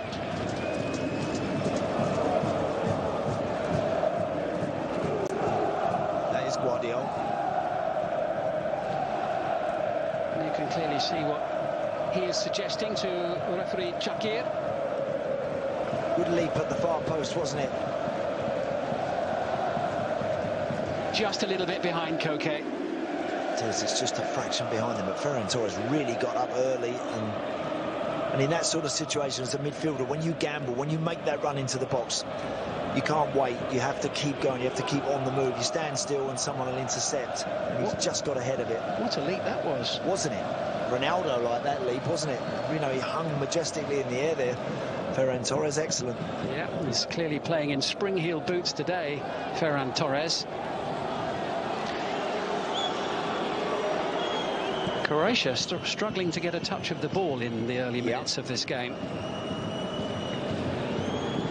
Garcia to Laporte.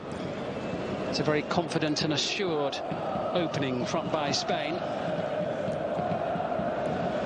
Playing in their 7th consecutive Euro. 3-time champions over the years, 1964, 2008 and 2012.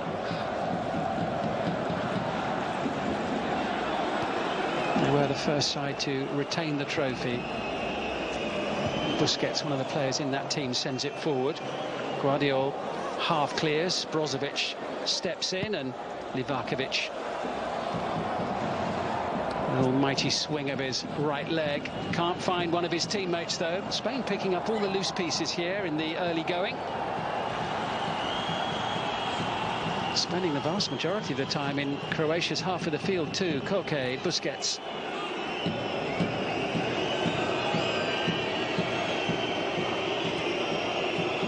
Yeah, playing predominantly in Croatian territory here, the Spanish team. Dominating possession. I think we're going to see plenty of this. It's just how the Spanish team manoeuvres that Croatian backline to try and penetrate. Collected by Cesar Azpilicueta into Ferran Torres. Trying to get away from Brozovic, challenged by Kovacic. Yeah, one too many, says the referee. Good work from Ferran Torres. Make sure he got his body in as much as you can to try and protect the ball, draw the foul, draw the contact. That's exactly what he does. Started the first game, Ferran Torres, come off the bench in the last two, but started this one very brightly. The last ball that came in from Sarabia was a little short with his left foot. We'll see this time if it's more of an outswinger. Too dissimilar position as Koke sends it in. And very, very comfortable there. Azpilicueta on the end of it, and Livakovic with plenty of time to see it heading his way. Yeah, that one as well from Koke. A little short, and Azpilicueta's got no chance there. Spain pushing on really tight and high, which indicates they're not afraid of the Croatian pace. So that can be a problem for you sometimes. When you sit and defend, how are you going to get up the field? How are you going to get out? Do they have the pace to really turn Spain around and frighten them? Certainly, Perisic is a hard-running player. They'll miss him in the wide areas, but in Ante Rebic and Vlasic, those guys have got to be prepared to run in behind to stretch. Otherwise, if everyone sits short and comes to the ball all the time, all they're going to do is invite Spain to come and pinch the ball. Yeah, he certainly didn't have a bad season, Rebic, with Milan in Italy. Scored a few goals, and he's got bags of experience as well. He's played in the last 2 World Cups. This, though, his first European Championship finals. That'll be a free kick for the challenge by Eric Garcia. Yeah, it was clumsy, that one, wasn't it? He didn't need to go diving in quite that fashion there. Eric Garcia has just skipped past Ferran Torres. Busquets can't quite get it, and he's too tight, can't see the ball. He's so tight, all he's trying to do there is prevent Petkovic from getting the ball. Petkovic there just nodded off for a moment. He barely moved before the kick was taken. He was a little bit behind the play. The header away by Jose Gaya, collected by Luka Modric, who we saw strike a beautiful goal against Scotland in Glasgow in the last match. Ballon d'Or winner just 3 years ago, Luka Modric, and still very much the leader of this team. Winning his 142nd cap today.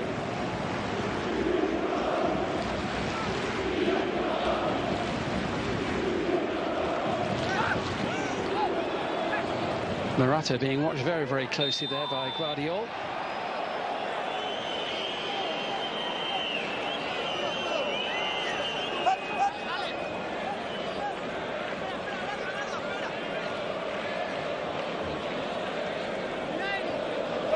Cesar Azpilicueta, the man who will take this one. It's his second appearance of the tournament today. Just a few weeks after lifting the Champions League trophy. Yeah, had a great end to the season. Vastly experienced, terrific competitor. Cesar Azpilicueta really is he's always up for the challenge, always up for the fight, but he's not the quickest, and I think that's an area that if Ante Rebic can get some decent ball to his feet, he must. Since you have to insist upon he takes him on. It was nicely done by Laporte, sending it out wide to Jose Gaya, and Kovacic getting in quick, and he needed to against Koke, who's been lively and busy in the opening minutes. Layoff there by Pedri. But looking forward to seeing Pedri play on this big stage today. Of course, did so well for Barcelona during the season. Busquets sliding the ball through. Alvaro Morata whipped into the near post. It was covered by Livakovic, but more early pressure from Spain. Yeah. Brave attempt from Sarabia there. Clever back heel from Alvaro Morata. Might have been better off just standing that up in the box. Busquets have made a run into the middle. It's going to take something very, very special to beat a goalkeeper from there.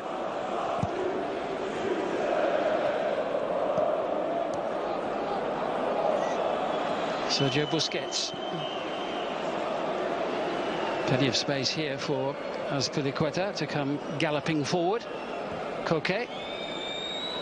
He's one of the players that Luis Enrique brought back into the squad. Was last November. He'd been out for just over 2 years. But now pretty integral to Spain's starting 11, and seeing a lot of the ball in the opening 13 minutes. Here he is, Busquets. Brozovic again. That's not the first time that Brozovic has conceded a free kick. So clever at that. Sergio Busquets just drops to the floor. Not a lot of contact. I don't think there was a lot in that, and that's why Brozovic showed his frustration.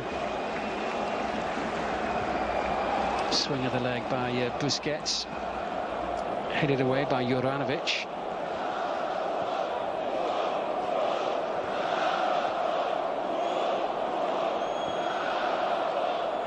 Koke.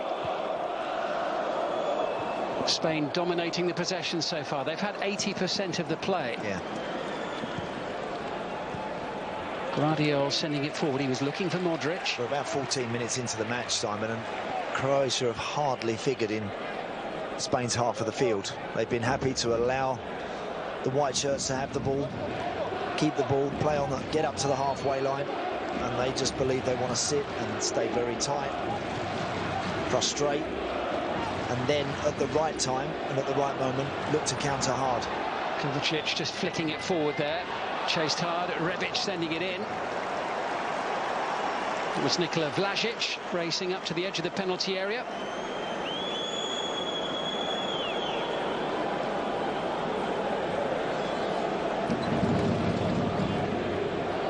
Garcia. Most given away by Koke. Ferran Torres with a header back in field. Koke.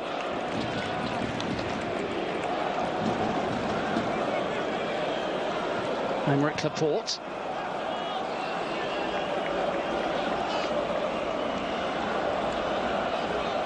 It's all Spain so far, but they still haven't really tested Livakovic in Croatia's goal. Is that about to change? It could be. It's Koke, and Livakovic hours. What a chance. What a chance. Yeah, you're absolutely right. Up to now, Simon, nice possession without any cutting edge. There they found it. Koke makes a brilliant run. Guardiola sleeps a little bit in the left-back position and he's scrambling across. It's a poor finish. It's a nothing strike, really, in the end from Koke. Straight at the goalkeeper. Has to do more with that from there. That's an outstanding chance. 54 caps for Koke, still looking for his first international goal, but Spain knocking on the door a little bit now. Behind off the head of Joško Gvardiol. And that's the problem. If you sit deep, as Croatia are, and if you think you can defend in numbers, as they believe they can, then all that changes if you concede an early goal. The mindset has to change completely, so they've got to be very careful here. More pressure on Vida and Celetet Sar in the heart of Croatia's defence. Maybe the chance to venture forward here. Luka Modric with the ball at his feet for the first time. And here's Marcelo Brozovic. Kovacic. They have got real quality in their midfield if they could just get hold of the ball. They've got three excellent players in there. I mean, Modric always defies his age and plays like a younger man. Plays with the enthusiasm and the ability of a younger guy. Brozovic is a good footballer. Kovacic really gets across the ground well, as we've seen at Chelsea over the last couple of seasons. That was very nicely done by Alvaro Morata. Breaking the ball free from a very tight corner. Sarabia. Now Koke. He's popping up everywhere. He is. Great chance that was for him a few moments ago. Brilliant chance. Lovely pass to him.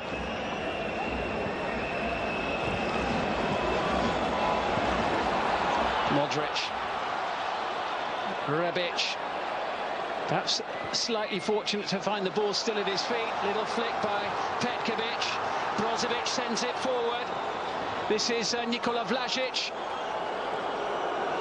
A rare foray deep into enemy territory here from Croatia in the opening 17 minutes. Yeah, it's unlucky actually. That pass to Vlasic, that last pass to him, just sent him a little bit too wide and tight to the byline, and he didn't feel like he wanted to just try and stand that cross up. And they've recycled the ball well, they've kept it, but again there, if Spain do play a little sloppily, as that pass from Busquets was, and Croatia get the chance to step in and step forward, they can play. There's no question about that.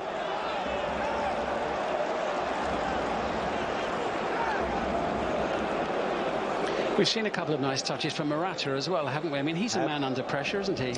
He is. I think if you play for one of the more significant nations, in Spain, look, you know, are a country that have had some incredible times recently. So if you play for one of those nations, you are in the spotlight. You are under pressure to produce, and Morata no different. Well, there's a nice flow about this from Spain. Ferran Torres. Decent ball. Great chance. Oh, and blocked there by Domagoj Vida. Now that is exactly what we're talking about, Simon. That's an incredible chance. What a ball in from Ferran Torres. You've got to score that. I mean, he actually misheads that completely. I think that's going back across the goal and going out, yeah, going wide of the goal. It does strike Vida's arm. He knows nothing about it whatsoever. And it's quite right that the referee is saying play on. Janет Xhaka has made the right call there, hasn't he? What a chance, though. I mean, whether or not he didn't quite see it because it dipped just over someone in front of him, but you can't ask for a better situation, better chance than that as a striker. You pray for one of those. You really do. That's a glorious cross, and that should be 1-0 to Spain. Yeah, when you saw it in real time, it looked as though Vida was blocking it from going in, when in fact he wasn't at all.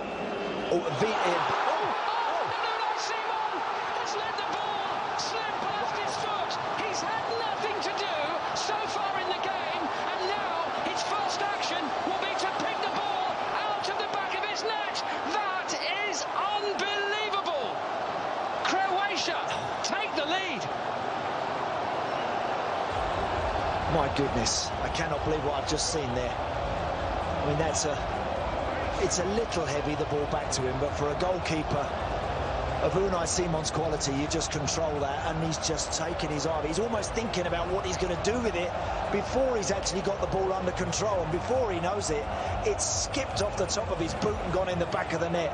Spain should be 2 up, and they are 1 down. Incredible. Oh, I've hardly ever seen anything like that. That's just a lack of concentration. As you say, perhaps born, Simon, out of the fact that he's had nothing to do. I don't think he's even had to put his hands or feet on the ball. Well, he's just woken up now. And now Croatia venture forward once again, and it's with Marcelo Brozovic. Here's Kovacic. Just gets away from Brozovic, who then concedes a free kick for his challenge on Alvaro Morata. Talk about something from nothing. That goal came from nowhere. Astonishing. You know what? You have the best laid plans as players, as managers, as coaches. You prepared players, and then that happens, which nobody can legislate for. Unai Simon will probably never do that again in his career, but he's just done it on the biggest stage of the lot. Ferran Torres muscled out of it. Good play by Rebic. And suddenly Croatia have been sparked into life by that highly fortuitous moment. But what it makes them do, they will sit even deeper. They will be even harder to break down now, because they have something to hang on to. They're not going to step out and play anywhere. Spain are going to have to make all the running now and find all the answers.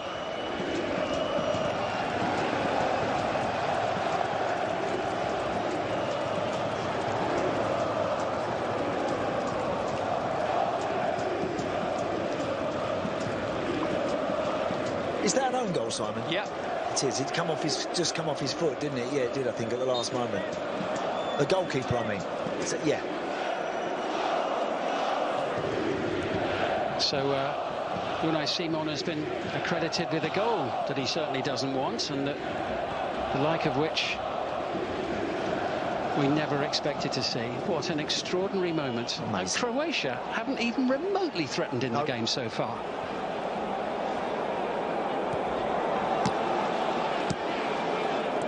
You can imagine Luis Enrique sitting there now. How difficult it is for coaches in times like this. Now he's just got to trust that his players can dust themselves down, pick themselves up, and find a way back into it. They've shown they can create chances, so there's no need to panic. Plenty of time left. We're not even at the 25-minute mark. We're not even halfway through the half, or just about. So lots of time for Spain to strike back, but that is a shuddering thump for them. It really is. Their cage has been noticeably rattled by that moment, and Croatia know it. They're looking to profit, and Rebic lays it off to Kovacic. Here's Ante Rebic once more. He's got Kovacic forward on the near side.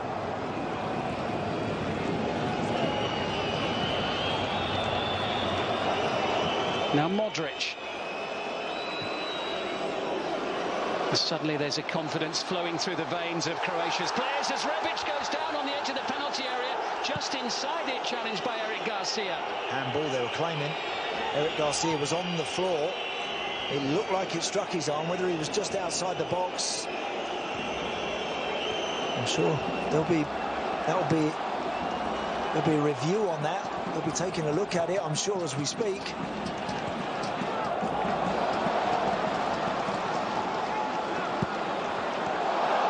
Lovely ball there from Modric. Vlasic tussling, still going. Wow. Great football. He's got the wrong side there, Garcia. He can't get that. He's going to be very careful. In the end, he's done well just to force Vlasic wide. Just can't bring that shot back on target.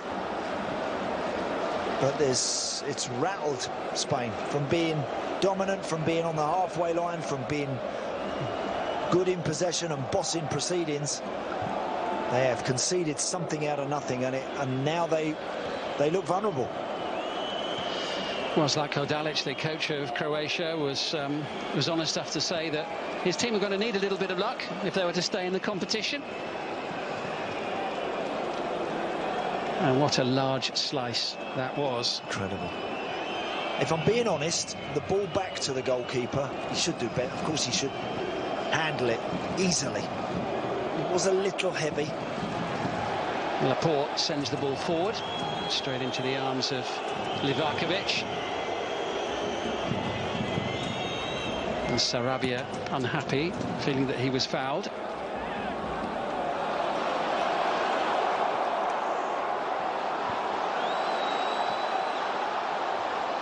Petkovic. Suddenly Croatia look threatening every time they venture forward. Mateo Kovacic with a rising drive. Well, that says something about their confidence, because Kovacic hardly ever scores. But he fancied himself here and he backed himself in a big way. Yeah, he's always going to step inside on that right foot, which is his stronger foot. Actually, having done that, the shot in the end wasn't a particularly good one. It was always rising.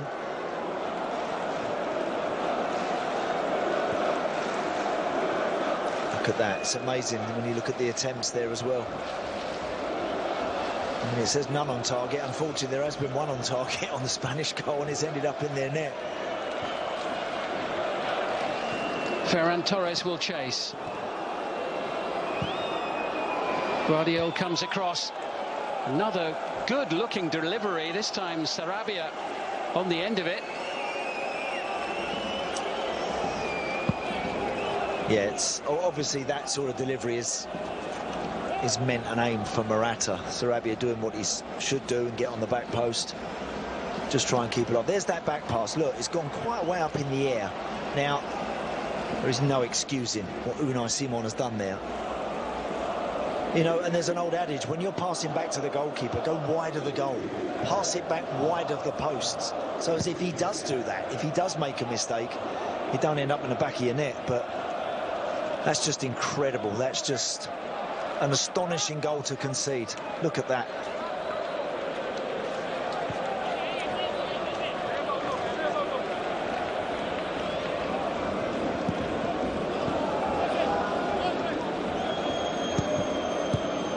Spain just looking to settle, and they're not managing to do so after that extraordinary moment. Kovacic. Well, this is a period of the game that Croatia really need to make the most of, which is exactly what they're trying to do. Vlasic.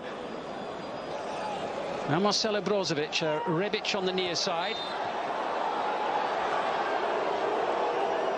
Free kick for Spain. Well, it's Ante-Rebic that's adjudged to have just caught Koke in the face. With that, I think he's unlucky. I think when you're in possession of the ball, your arms are up, your hands do sometimes flail a little bit. But you're right, Simon, this is an opportunity right now for Croatia. This really is. They shouldn't rest on the one that they have, because, and I want to work that goalkeeper. Since the goal, he hasn't been worked. They want to work him a little bit more. Rebic has to be careful.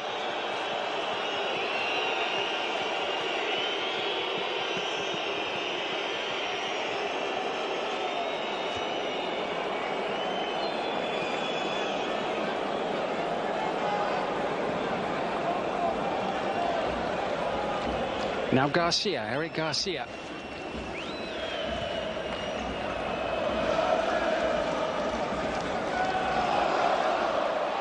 Forward by Brozovic. Collected now by Joško Guardiola. Challenged by Sergio Busquets. And this time the pass back at the other end of the field, sensibly wide of the post from Duye Cheleta. It was rather more textbook than what we saw from Spain in the incident that led to the goal, and the own goal off the foot of Spain's goalkeeper Unai Simon. We'll see some great goals this tournament. We've already seen some cracking goals. Well, we've seen 9 own goals in this tournament. There have only ever been 18 in the history of the European Championship finals. Wow. But we won't see anything as bizarre as that. That was just incredible. It took a moment, didn't it, to compute that had actually happened. But from a Spanish point of view, plenty of time still for them to come back into the match. Collected by Azpilicueta. The ball worked out wide to Ferran Torres once more, and Guardiola was waiting for him. Spain are going to need some better combinations in the wide areas. Now, they're good technical one-touch players. When they get wide, they're going to have to do that. Play a little bit more one-touch to try and just get in behind this Croatian back four. It's not always easy to go direct. So you need some clever little smart play with some shorter passes and some tighter areas, little 1-2s, give and goes. Sergio Busquets into Koke, trying to feed it through towards Morata. Cleared away by Cheleta.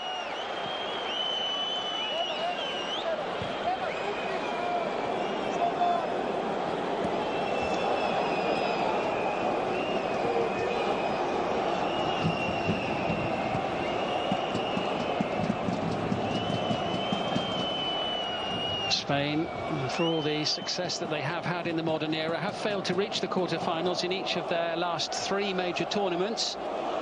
They've got some work to do here as Alvaro Morata collects the ball and Cheletatsa stays strong under pressure but concedes the corner. That's the second time Emerick Laporte has found a clever pass, pretty straight.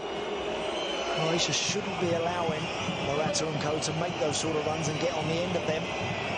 A better first touch and he would have been getting a strike on the goal. Cheletatsa, one of the players coming into the team today in place of Dejan Lovren, the Marseille defender, and there's a free kick inside the penalty area.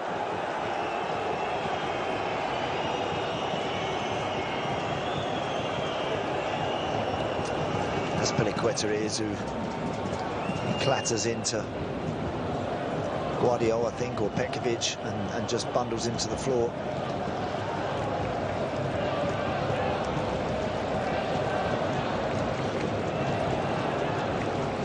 And again, Croatia got good experienced players, Simon. It's not going to be easy, this, for Spain. They're going to get frustrated by stop-start antics a little bit. And then when Croatia want to up it, as we know they can play, they look dangerous. If they were to get a second one, it's going to be a mountain to climb for the Spanish boys. It really is. So the game is really finely balanced from their perspective. They'd love to get back into the game before half-time, but they also have to be so careful they don't concede another. And they've got to hope that Unai Simon, the goalkeeper, can just try and clear his head a little bit. Correct. It's only the second goal that he's conceded in the tournament, but get his hands on the ball. Yeah. Hasn't had a chance to get his hands on the ball since it's gone in. Ferran Torres looking for Morata, gave him plenty to do. Brozovic stepped in. Guardiola.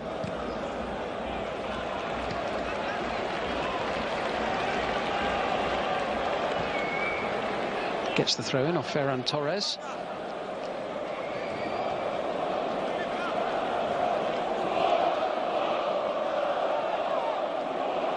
Guardiola of Dinamo Zagreb moving to RB Leipzig in the Bundesliga this summer, so the 19-year-old's got his big move lined up. Only made his debut actually in the final warm-up game against Belgium on the 6th of June, so it's been a swift rise for him. He started every match since the tournament began. Well, they've had a history recently, RB Leipzig, of finding and acquiring good talent and nurturing them and moving them on for even bigger and better things. So good luck to Guardiola in that respect. Now Pedri sliding it forward and covered at the back by Domagoj Vida.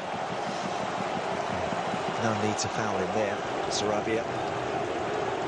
Good slip, but and he's offside anyway. The ball was played.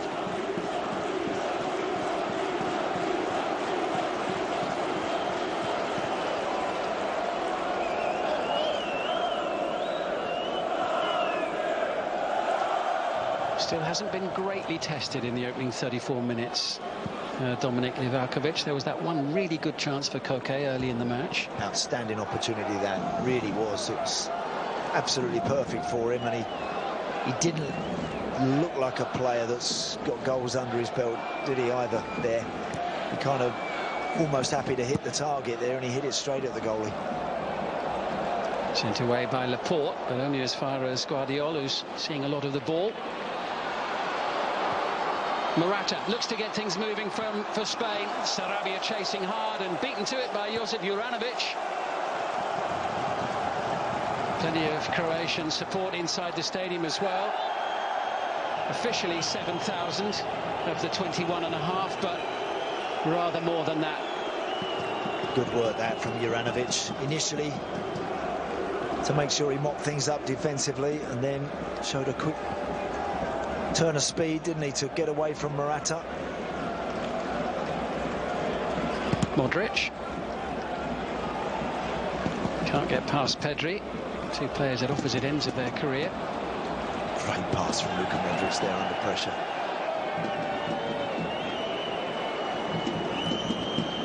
Well, Spain going to show in the last 10 minutes of the first half that they've regained some of their composure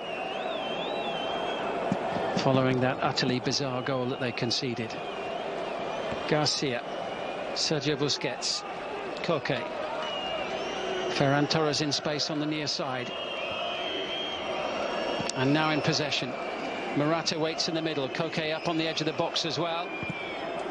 Torres once more looking to go to the outside, but didn't take it all the way to the byline. Yeah, just slipped a little bit, I think, as he was just trying to drop the shoulder and nip to the byline. Again, that's good defending from the Croatian boys, who've been pretty thorough up to now. You can see that Spanish players stacking up on the penalty spot. All the black shirts are zoning across that 6-yard line. The ball ideally is dropped somewhere in the middle. Koke's delivery. Spain still on the front foot, and it takes a deflection wide off Azpilicueta. Not sure if he was in an offside position there or not. Actually, I don't think he was, Azpilicueta. Jose Gaya blasted that one.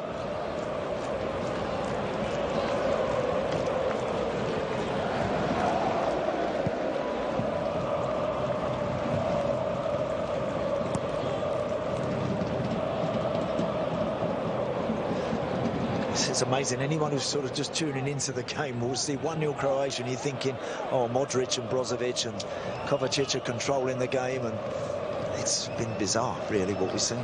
Koke nudging it forward towards Sarabia. Beautifully taken by Pedri. Excellent play. Livakovic is committed. It's bouncing around inside the box. Was there a hint of handball as it's blasted in? Livakovic, great save. And there's a chance for 1-1, and it's been taken. Pablo Sarabia draws Spain level. Well, they deserve that. They absolutely deserve that. That's a great goal from Sarabia. There was a hint of handball from Luka Modric moments before with the initial shot that looked like it struck his arm. Yep, and the crowd certainly salutes Sarabia. The goalkeeper Livakovic has got drawn out, and then all of a sudden you think the chance has gone away. Then it comes back to Jose Gaya, hits it, great stop. And then Sarabia, courtesy of a couple of deflections, and it goes flashing into the roof of the net, and Spain are back on level terms, where I think they justifiably belong.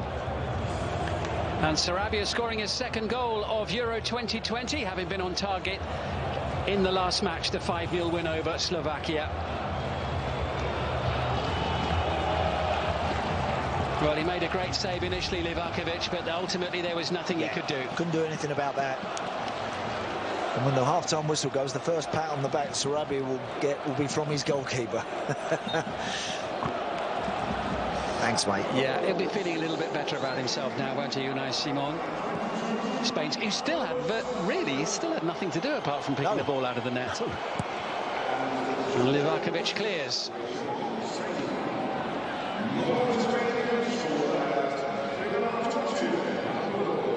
Croatia's fans have gone a little bit quiet for a moment or two as Petkovic tries to find an opening.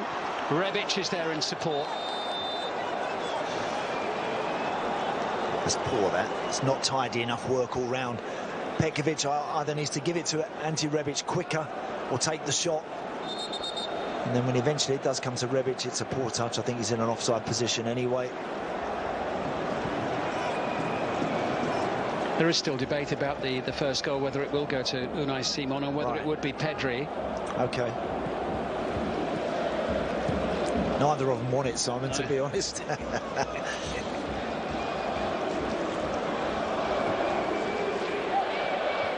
Collected by Morata.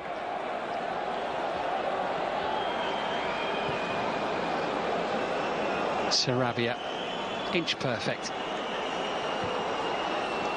Spain back in their stride with that goal, away by Joško Gvardiol. And there'll be a free kick and an opportunity for them to get the ball into Croatia's penalty area here with 5 minutes to go to half-time.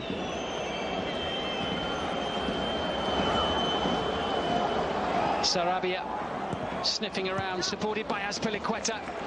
Hooked away by Brozovic. That's those little combinations I'm talking about. That's the little overloads in the wide areas. Sarabia's come out onto the right side now. There we are, Andy. They've had a little think about it, and poor old Pedri is going to be accredited with the goal officially for his his back pass. The goalkeeper will no doubt give him a little bit of... will tease him a little bit on that one. It's been a good 5 minutes for Unai Simon, hasn't it? His team have drawn level and he's not got the own goal anymore.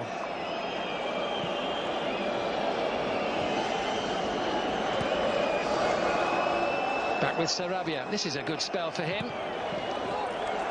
Spanish tails are up here late in the first half. Kind of the fog has cleared from their heads and now they're back on level terms because they would have felt hard done by.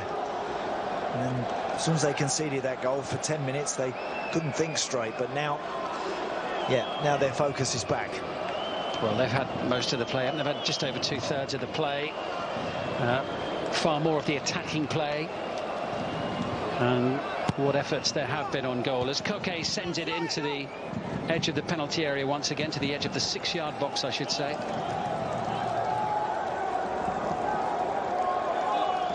And Croatia are penned into their own box at the moment.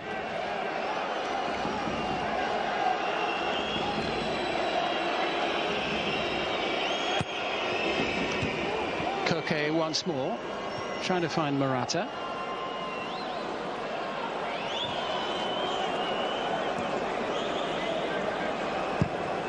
Spain threatening a second before half-time. Here's Koke. Always tempting that. That's the position Koke would have taken up 1,000 times, where he's just outside the box, waiting for something to come out.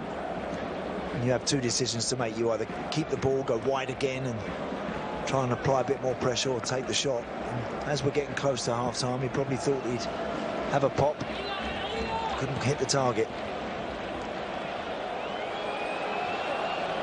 Good work there by Ante Rebic, did really well. Vlasic just forced back a little bit. Luka Modric now in possession. Guardiola on the near side. Kovacic in possession and fouled by Koke.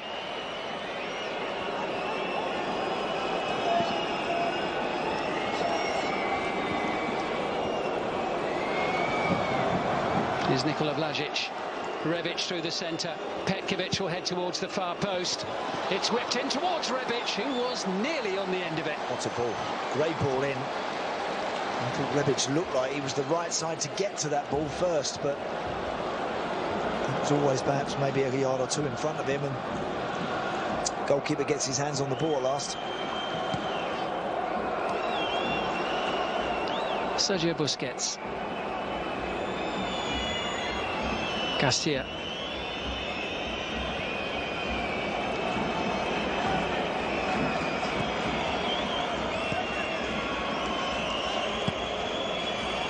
Gaia into Morata. Is looking to find Koke in the middle once more. Brozovic's header. Cleared away by Guardiola. Rebic can't keep hold of the ball. Spain camped inside Croatia's half of the field to close out the first half. The last minute of the opening 45. Yeah, they've dominated the ball. And as I mentioned, they're quite rightly back on level terms, and I think second half we'll see more of this. Croatia are back, defending in numbers, staying behind the ball, staying quite deep. It was a tiny little intervention there by Modric the first time, and a beautifully cushioned header the second occasion as Kovacic sends it forward. Rebic races through, and this time Unai Simon was quick to get out to the edge of his penalty area. Does well, the goalkeeper there. Azpilicueta's a little fortunate. He's ball watched a little bit, and he's allowed Ante Rebic to run across the inside of him and very nearly punish Spain once more. Just a minute of added time at the end of this opening period, which we're into now. Brozovic will chase hard, but was very much second favourite. Aymeric Laporte gets the ball away, and there'll be a free kick for this challenge by Vida.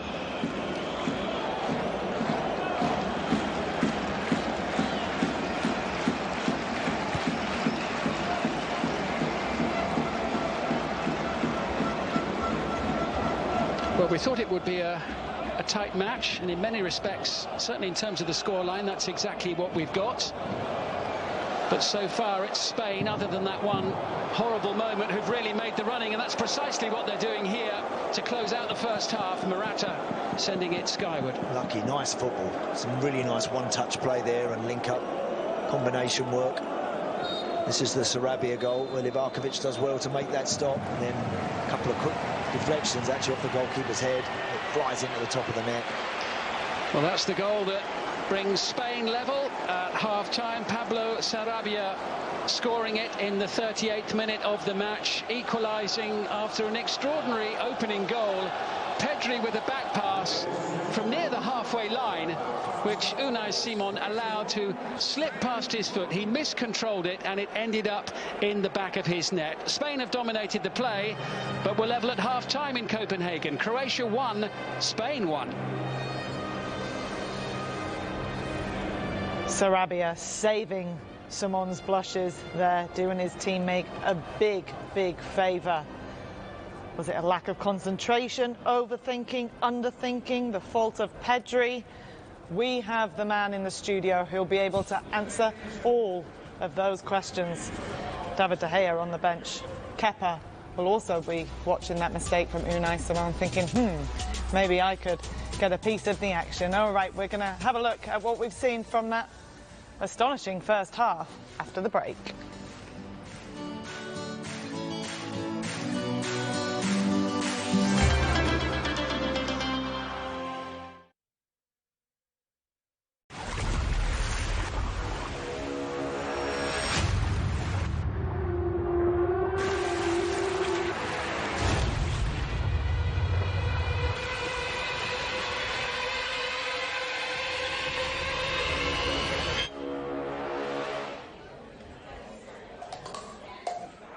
Have less buffering, more fun. Enjoy Ooredoo's super-fast 5G network. Ooredoo. Enjoy the internet. UEFA Euro 2020, round of 16. England.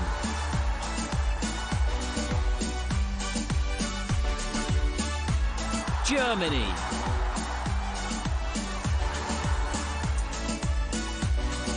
Tomorrow, live and exclusive on beIN Sports Max 3.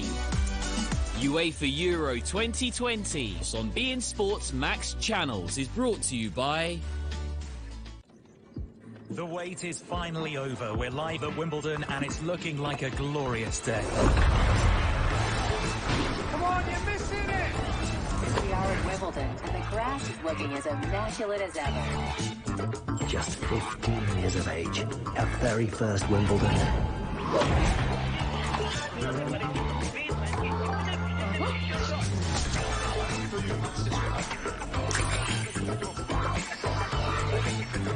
Get that! Oh, hey, where's the strawberries? We're out. Cannot be serious.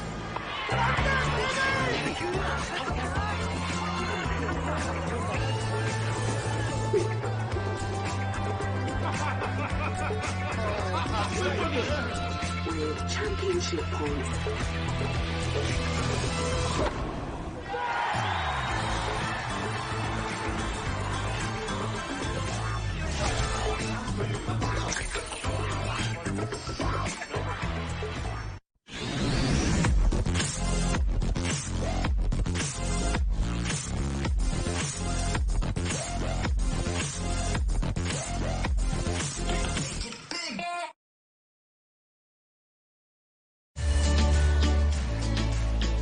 UEFA Euro 2020, round of 16. Sweden.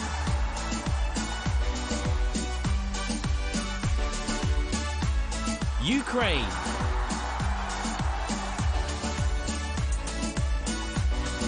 Tomorrow, live and exclusive on beIN Sports Max 3. UEFA Euro 2020 on beIN Sports Max channels is brought to you by...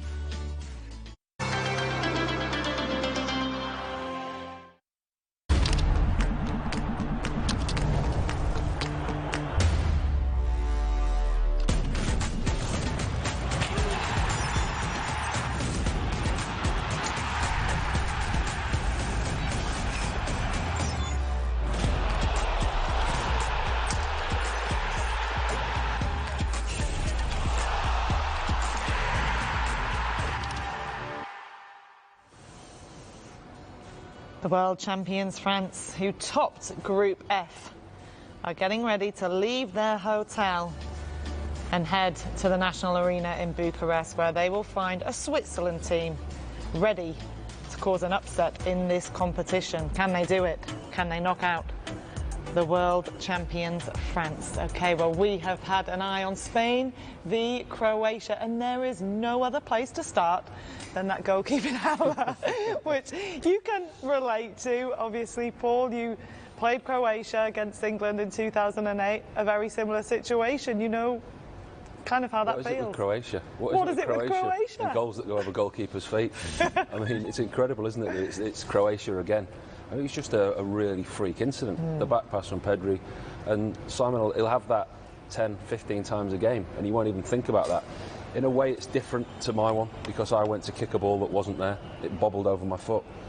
This is just a pure lapse of concentration. That, for him, is so easy. That's what the problem is. He's already looking what he's going to do. From a goalkeeper's point of view, you play now more than you would ever play. He's looking where his defenders are. He's thinking, I have a first touch and I'll get the ball out quick to the defenders. It's zipped up. He's got his head up. He's not concentrating. Rattled it at him, Mike.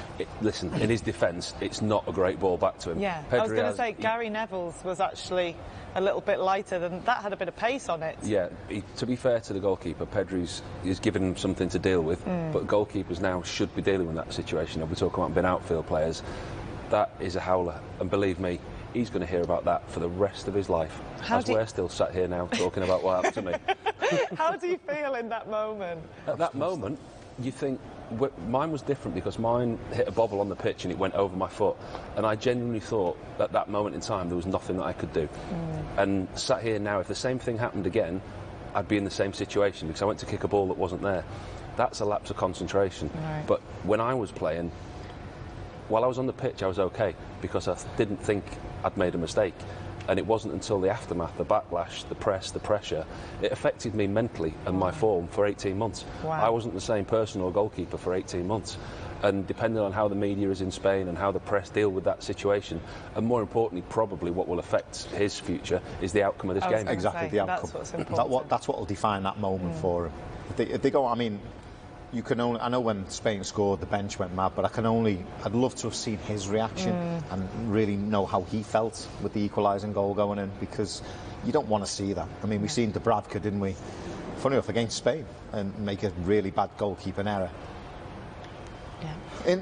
To be honest, Nick, the balance of play, I said, didn't I, at the beginning of about the game when we were building up. I think if Croatia sit back, try and defend, I think they're going to find themselves in trouble. And to be all honesty, Koke had a fantastic chance. Morata's had a fantastic chance. You can't sit back against this Spain team. They will carve you up at some point. They will create something. And they did. And they rode their luck, the Croatians. I think a better tactic will be going at them. I think, you know, being more expansive, taking the game to them.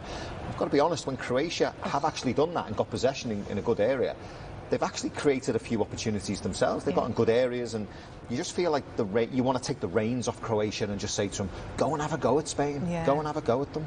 You mentioned those chances. We've seen a few from Croatia, a few from Spain, especially in the first 20 minutes. It was all Spain. You know, you talk about that Simone didn't have much to do. Maybe it was a lack of concentration. Is that why? Because the action was all in this half of the field. They're guilty of missing a lot of chances, Spain, especially Koke. Koke has a great one-on-one opportunity, and you can see why he's still to get off the mark with all the international caps that he's got.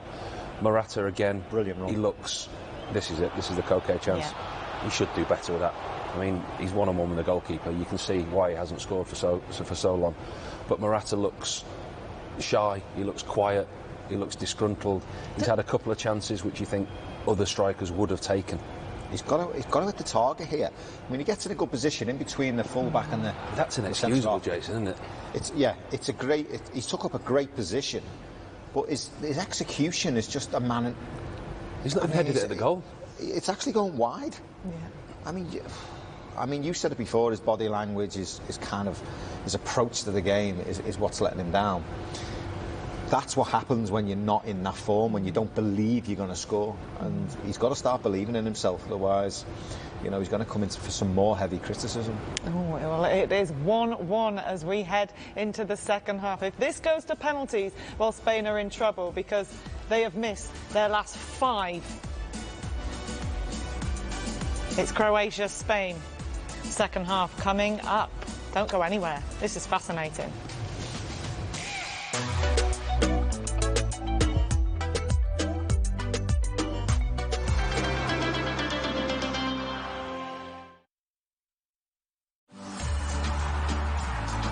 It's not too late to join the fever. Subscribe to the knockout package at a special price to watch the knockout phases, including the finals of UEFA Euro 2020 and Copa America 2021. Can you believe it? Another day, another goal. For more information, visit bein.com/summer 2021.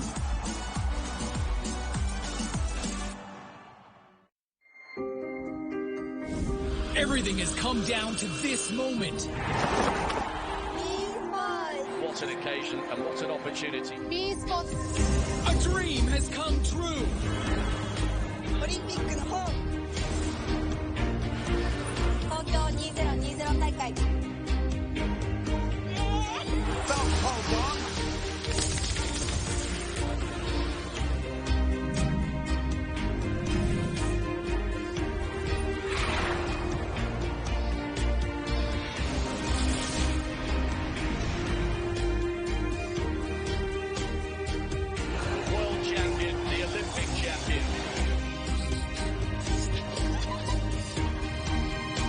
The sky is her limit. It was, and it's time to celebrate.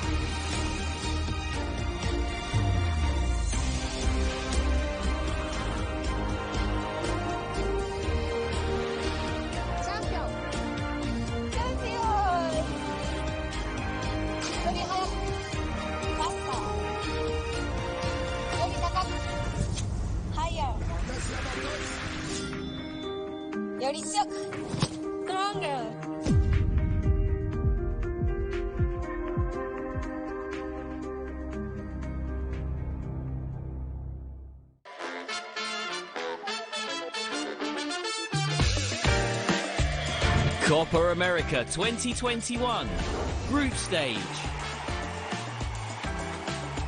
Uruguay.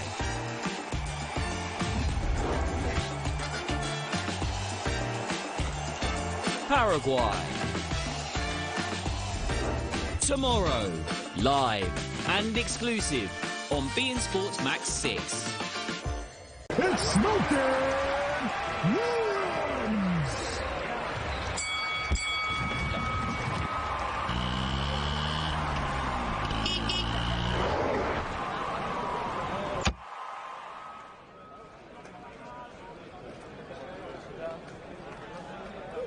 I didn't know snails deliver food. Now they're delivering amazing, man. Where's my delivery?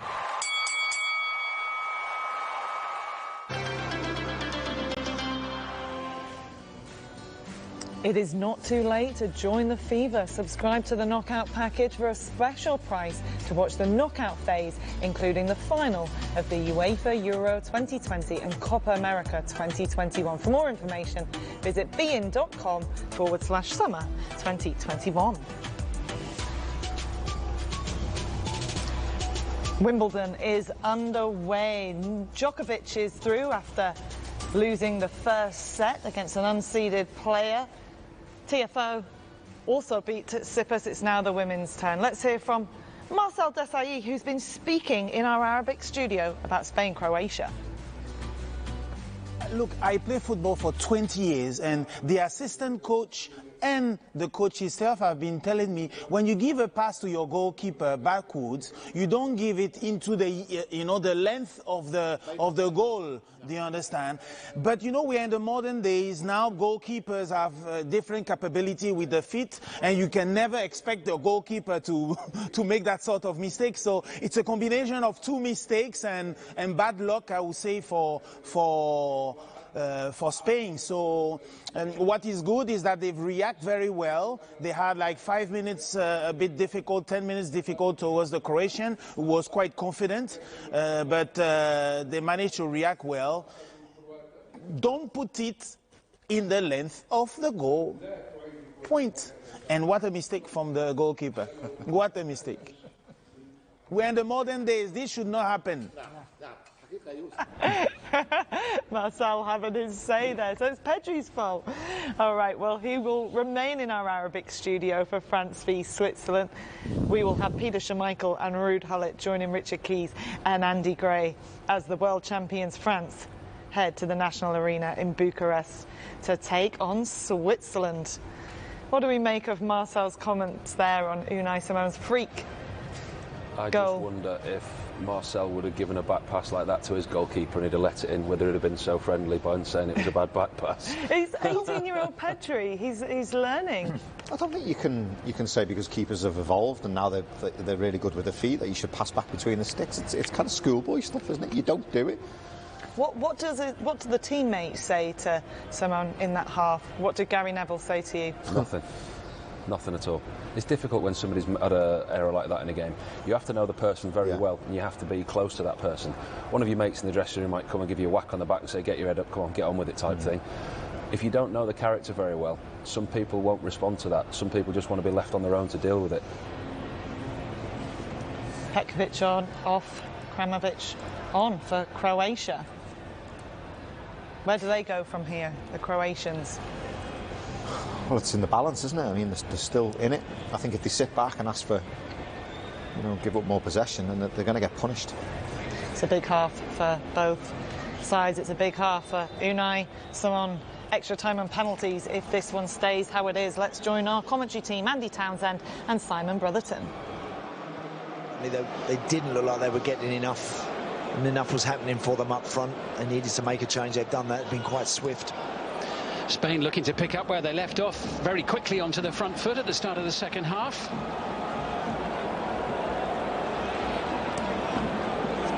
There was an early touch of the ball there for Kramaric, the substitute.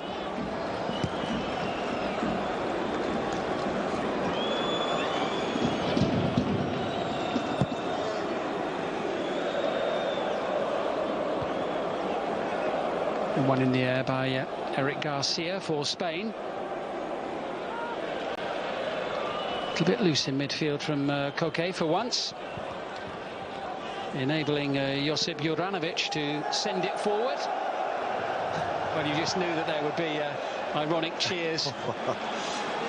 It'll be a pantomime moment, won't it, between now and the end of the match, every time the ball is passed back towards Simon. Just the nature of the pass back to him, it was a little bit bobbly.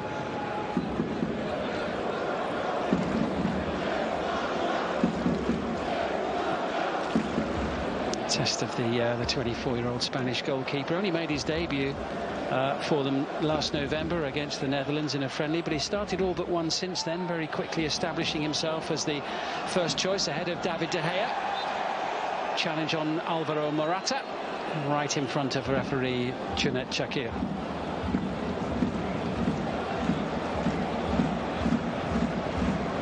Yeah, Guardiola never quite get in there. And sees the free kick.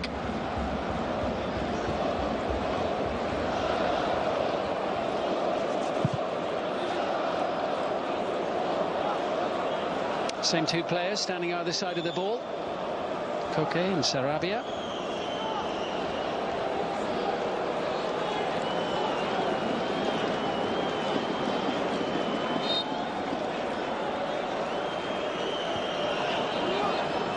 Floated in by Koke, straight onto the head of Vida, collected by Sarabia.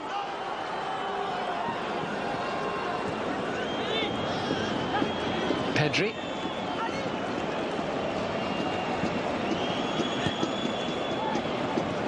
Back with the Barcelona youngster once more, a little bit short to his club teammate Sergio Busquets, but Croatia unable to take advantage. Jose Gaya.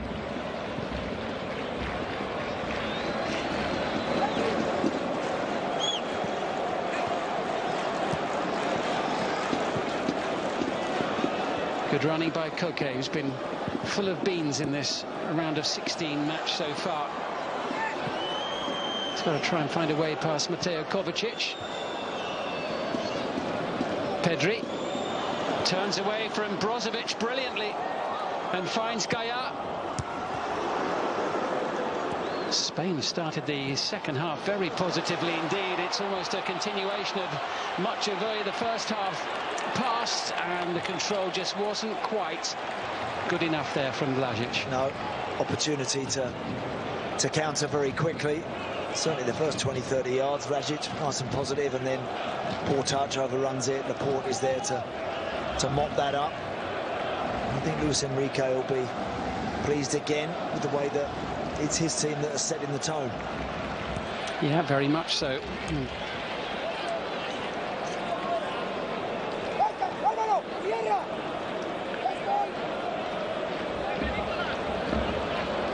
Two top players there of the modern game, just a couple of yards apart in Modric and Busquets. Busquets quite emotional actually after the last game, the Slovakia match, his return following a bout of COVID-19. Man of the match performance from him.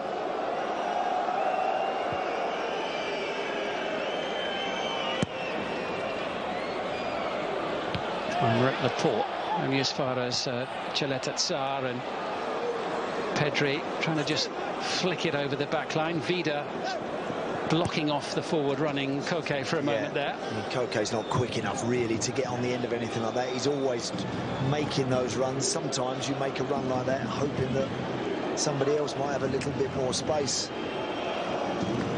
He's always willing, Koke, as you mentioned, Simon, but not going to get on the end of that. Modric. We've hardly seen him over the halfway line in possession of the ball during the game. Good work from Sarabia there. Just pinching that off of Kramaric.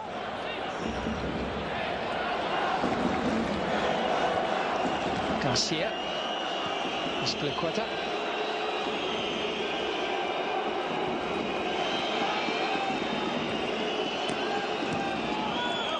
Koke. It was Rebic trying to win the ball back for Croatia, and Guardiola does, but not fairly in the eyes of the referee.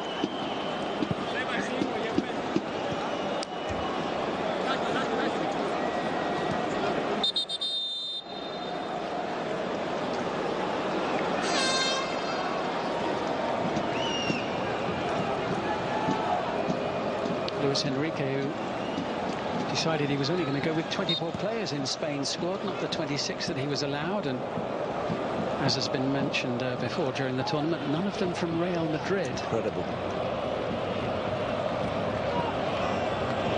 It's been a long time since we've seen Spain at a tournament without somebody like Sergio Ramos in there, but they're moving the ball around well, and it comes from Ferran Torres to the far post, and Aspilicueta put it straight into the gloves of Livakovic. Just needed something more definite, didn't it, there? Something a little more positive.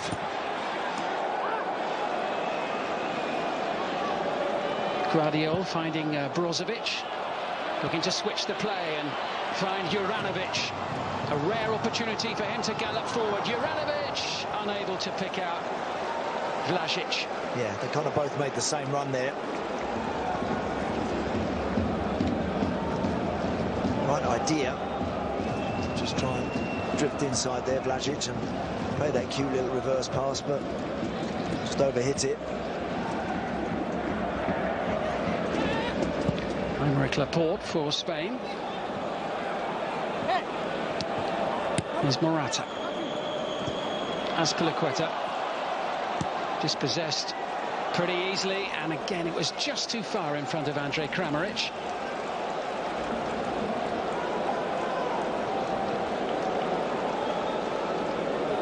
A little more encouraging for Croatia, though. Yeah. I think they'll have more movement with Kramaric there as opposed to Petkovic. Rebic is wider left, Vlasic wider right. And I think Kramaric is always on the move. He's just that little bit more inclined to worry people. Guardiola's going to get a talking to here. I think Morata feels that he was trodden on by the defender just as he got up to walk away, because Morata suddenly, his mood changed. Well, I didn't see a lot there, if I'm being honest. Not in the challenge. I think it was just before the player walked away. Referee's seen it all before, though, hasn't he? We've got one of the most experienced in the business tonight for this one.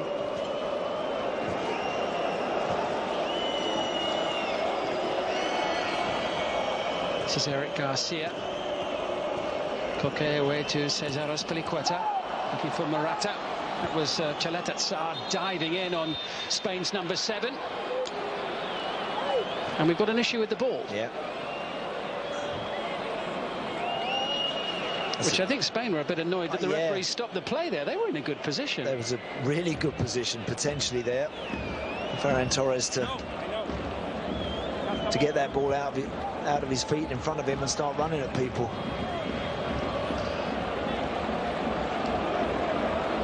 And the faulty ball sent down the tunnel by the 4th official, Andreas Ekberg.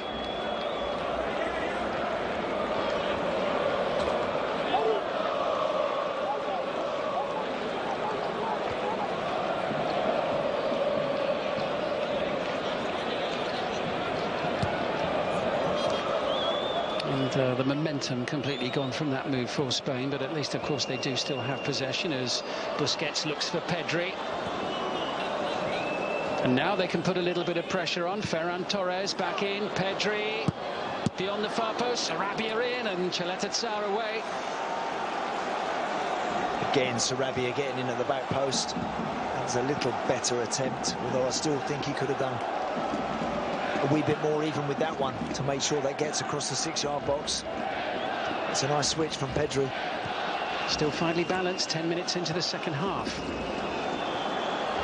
It was a stretch for Pedri. Brozovic collects for Croatia.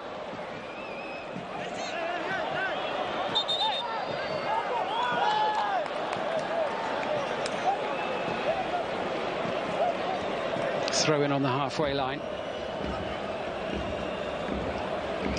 Which Jose Gaya will take for Spain. One of the 2 players brought into the side today, preferred to Jordi Alba, the club captain of Valencia, Gaya.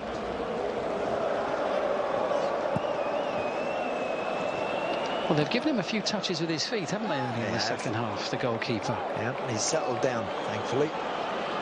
Azpilicueta gained a lot of ground there, and Pedri too, driving at Croatia's defence. Ferran Torres, beautifully floated and dispatched into the back of the net by Cesar Azpilicueta. And in that instant, Spain made it look pretty straightforward. Well, it's a brilliant cross, and all credit to Cesar Azpilicueta for getting in the box, getting in the where it matters, right in the danger zone. At his slightly advancing years, and I'll be kind to him there, he's not always one that you'd expect to be right in the middle of that 6-yard box as a fullback, but fair play to him. He's got himself there, and then having got there, then you throw yourself at it, then you make a nuisance of yourself, and he finishes that brilliantly. That's a great goal. And he got the better of Joško Gvardiol there, the young fullback, didn't he? The fullback's allowed Azpilicueta to get the wrong side. Can do nothing about that, then can't stop him from scoring. Brilliant goal. What a time to score your first international goal. What a stage on which to do it. Spain ahead for the first time in the game.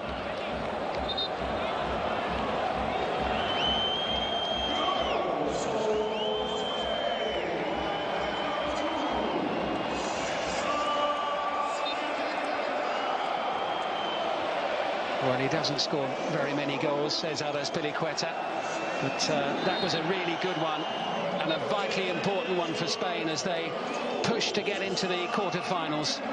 Little reminder, the winners of this tie will play France or Switzerland in St. Petersburg on Friday. Test for Croatia now, and it was too much of a test there for Josip Juranovic. Now we'll see a different mindset completely. Now Croatia have to respond, they have to push, they have to be a lot braver. Really and truly, from the outset today, all they've done is sit deep and allowed Spain to have the ball and try and frustrate and just counter occasionally. Got to be more than that now. They've got to be better than that. Have they got it? From what I'm seeing, I'm not sure. I think it's going to take something pretty special from them, I think, to get back into this tie.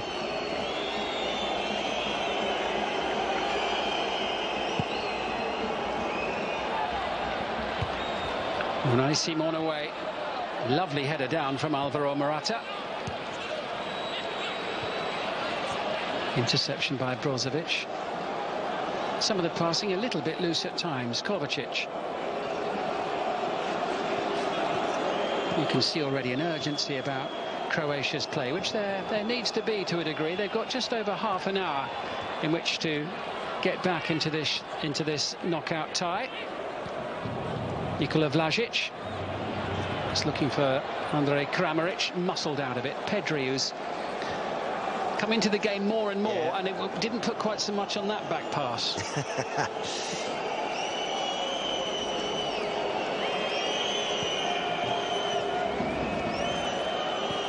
Not that he could have remotely expected the ball to end up where it did in the first half.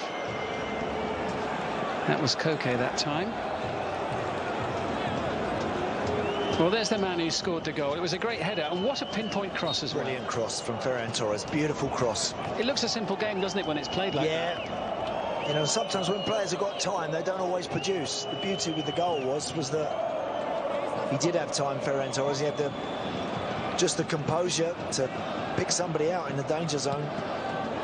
And all credit to Cesar Azpilicueta, who in the blue of Chelsea gets himself into the box from time to time. As you say, don't get many goals, but that's a lovely moment for him.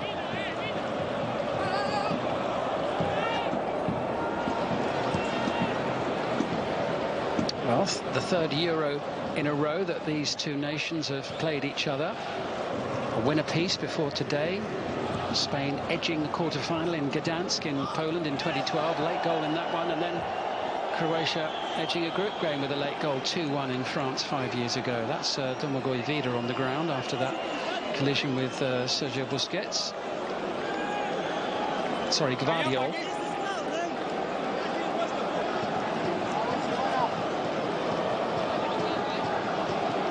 Here's the goal again. Lovely run. Now here. Takes a touch, has a look, and just flights something. Just casually clips that one right into the middle of the 6-yard box, where the fullback makes a great run and makes sure that he protects the space that he's got and that he knows is there for him.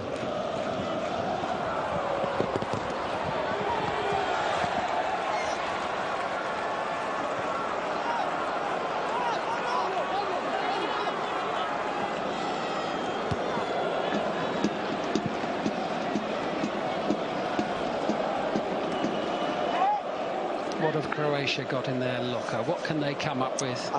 Do you know what? I haven't seen a lot of Modric today, or Kovacic really, in terms of possession of the ball. So I think the coach will be looking to the bench for some energy, for some pace, maybe something a little bit more direct. That's all you can do. If you can't boss the ball, and it doesn't look like they're able to do that, then they're going to have to go a little bit more back to front to try and make something happen. Which is exactly what they're trying to do now. Blocked off by Azpilicueta. Modric looking to pull a few strings. Here's Juranovic into Brozovic. Modric. They need to get on the ball a bit more. Free kick. Yeah, and there you see, just couldn't keep it, Luka Modric. Morata picking the ball up and then immediately taking that foul, and that just disrupts any Croatian momentum again.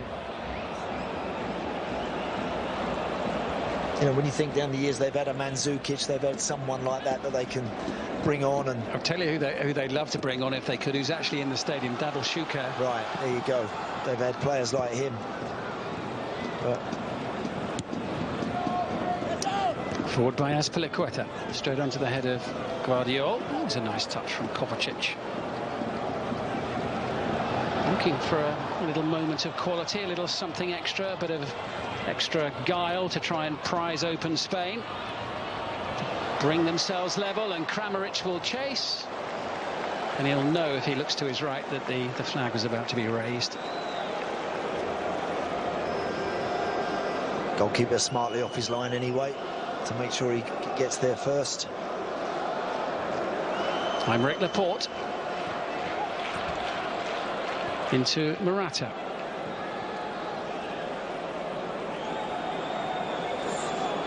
Now with Eric Garcia, who we never really saw much of at Manchester City. Very much taking centre stage with Spain in this tournament now as it goes on.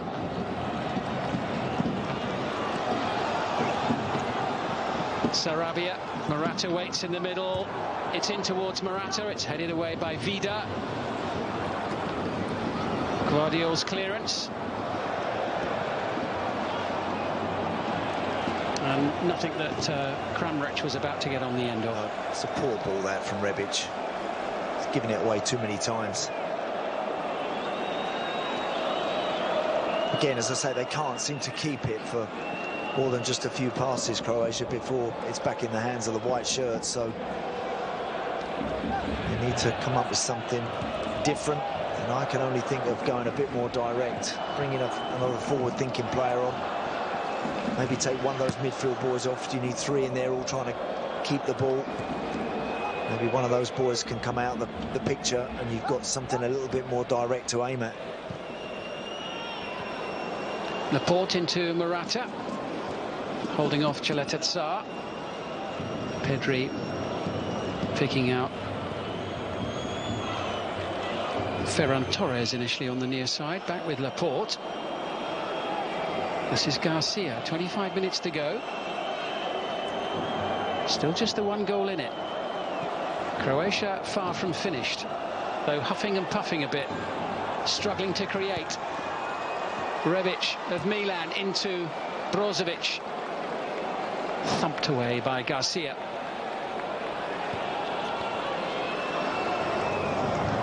The little layoff picks out Brozovic once more. And there was no power behind that whatsoever. Unai Simon happy to get his gloves on it. No power from the shot from Ante Rebic. No, he's had a poor afternoon, Rebic. And that's an awful attempt, really. That's lacking any confidence or any conviction.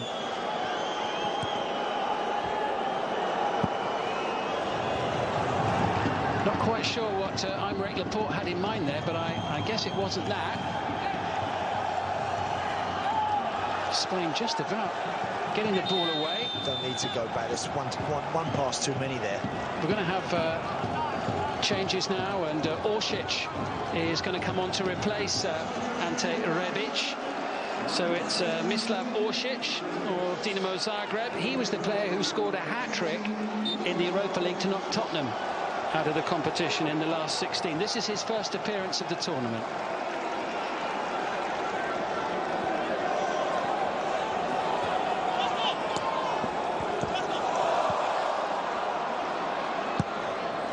Now, what can Croatia create here? Modric with the initial touch. Over it comes. And saved by Unai Simon at the near post as Guardiola tries to squeeze it in. Unlucky. Decent bit of football. Best bit of football they played in the second half. 3 or 4 passes that have connected, and Guardiola actually squeezes that shot, and Unai Simon does really well to actually just about get his right hand down on that. It was a close run thing, wasn't it? Good save by Spain's goalkeeper. What a moment that nearly was as well for Guardiola on his 5th appearance for Croatia. That's better now. You can see the Croatian back 4 up on the halfway line. Midfield players now pressing to try and win the ball back. Modric trying to slide it through, looking to try to bring Juranovic into the play. Yep, good cut back, wasn't it? Guardiola takes a touch and then sort of fires that through. That is a really, really good save, because he's not expecting that one there. It goes through legs and through that little window that he might not have been expecting. He does really well to save that, the goalkeeper.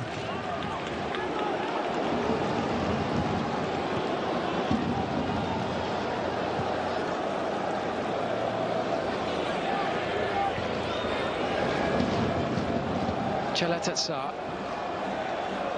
who plays for Marseille in France. Guardiola, who brought that save a few moments ago. The play allowed to continue. Unai Simon was there once again to deny Kramaric, but it was another one of those passages of play, Andy, where everybody in the stadium and everyone watching at home is thinking, well, the flag's going to be up here. Yeah. This isn't going to count, but the play continues. He's miles offside. He's 2 yards offside, and at this level, that's a long way. And I do think when the call is quite a blatant one, I think that rule at some point might need just reinterpreting a little bit. I think when they're tight, of course, I understand fully, let it go, and then we'll see what develops. But if it's one where there's clear daylight, 2 or 3 yards between the forward and the defender, I think it's fairer for everybody to actually call an offside flag there. Good to see that Unai Simon has seemingly shaken off that blooper in the first half that led to the opening goal. Now, Pedri's got some space here. This could cause a problem for Croatia. Sergio Busquets. Okay, works it out wide. Well, we've seen it for so many years, haven't we? Spain do move the ball around beautifully.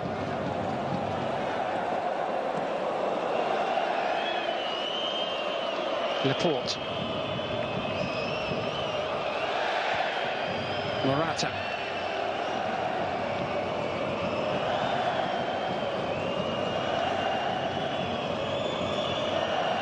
Sergio Busquets looking for Sarabia. There's a dominance at times about Spain. In terms of the general play, Koke in possession now. And they've got a free kick as well.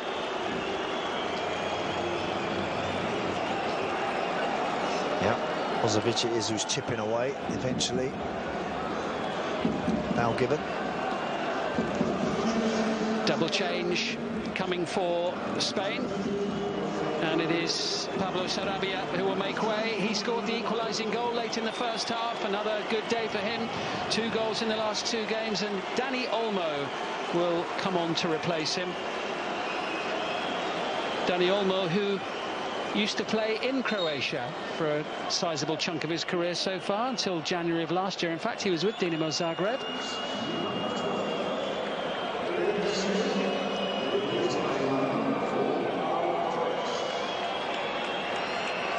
So Eric Garcia also comes off with Pau Torres on for what remains of the game. Pau Torres, one of the Villarreal players who enjoyed that Europa League final victory over Manchester United, scored his penalty in the shootout. No doubt he'll be hoping he won't be required to take another penalty today later on. Spain looking for a third goal. Laporte winning it in the air. Morata's there at the far post and puts it in, but he knows that the flag is going to go up. It will, of course, be checked. Yeah, he's standing by the post, Morata. When it comes back, he knows it. There's no celebration. He knows the flag's going up straight away. The fans.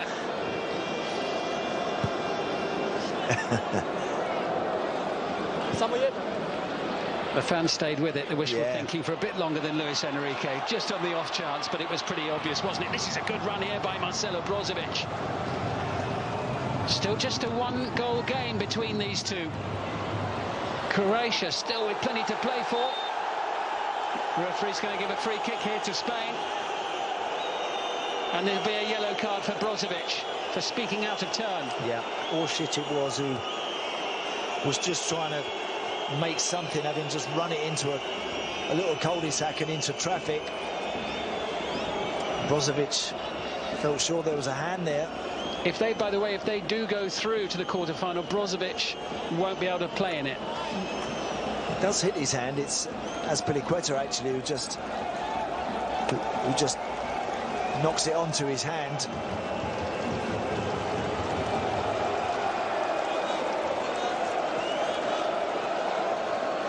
Croatia making another change, and Josip Juranovic is the player who will be going off, and he is being replaced here by Josip Brekalo. a left winger from Wolfsburg in Germany.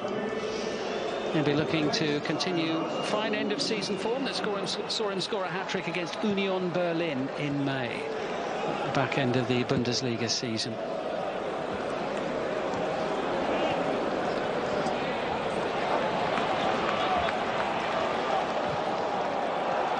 Well, they've got to do something. They've got to throw the lot at Spain, really, the longer this game goes on. Still over 15 minutes remaining. No foul. Collected by Kovacic, though, for Croatia.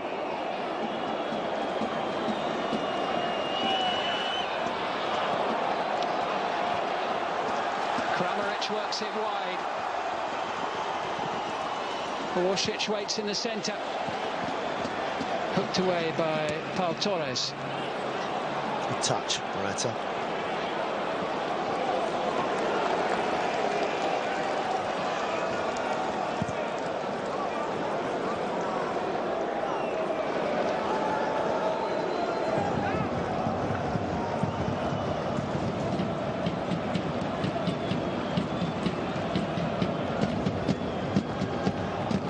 Still has Peliqueta's goal.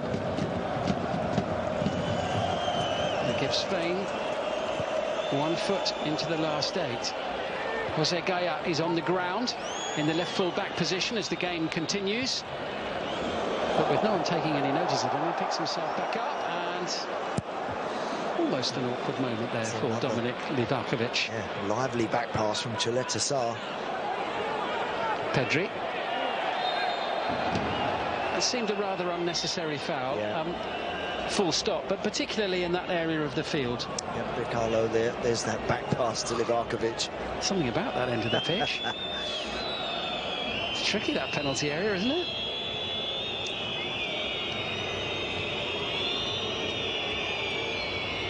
The Croatian boys, as keen as they are to want to try and win the ball back, you concede fouls now. You are giving Spain the chance to reset, regroup, draw breath, run the clock down.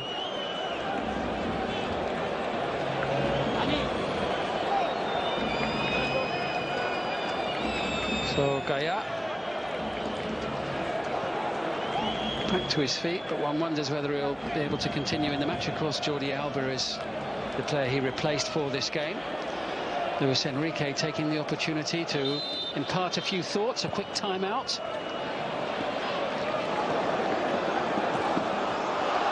Well, this looks interesting. This looks very interesting. It's 3-1. Ferran Torres.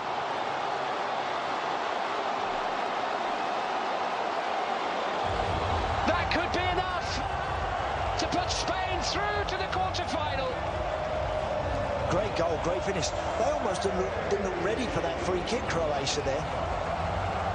Great spot from Laporte, because Ferran Torres was in acres of space. Look, they're actually still throwing walk balls off the field.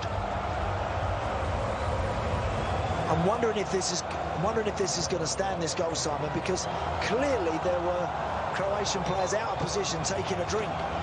Now, whether they should have been doing that, whether the ref blown his whistle, I've no idea. What I do know is that Ferran Torres did everything right. Got there first, knocks it in the back of the net, and then let VAR pick the bones out of it. And remember, Ferran Torres got the nod to start the game from Luis Enrique today, and he has repaid that faith with a lovely goal for 3-1.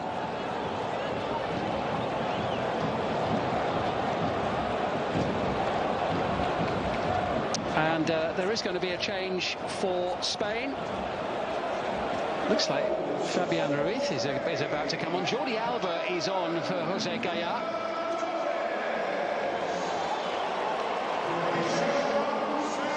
And Koke is going to be replaced by Fabian Ruiz as well, the Napoli midfielder. Well, another typically busy and industrious performance from Koke, particularly in the first half. Oh, he always gives everything. Had a good chance as well, the first good chance of the match. Had a great chance. He did, but yeah, certainly played his part. His experience was important to keep things going and keep the faith after that calamitous error had rocked them for 10 minutes or so. So he certainly played his part.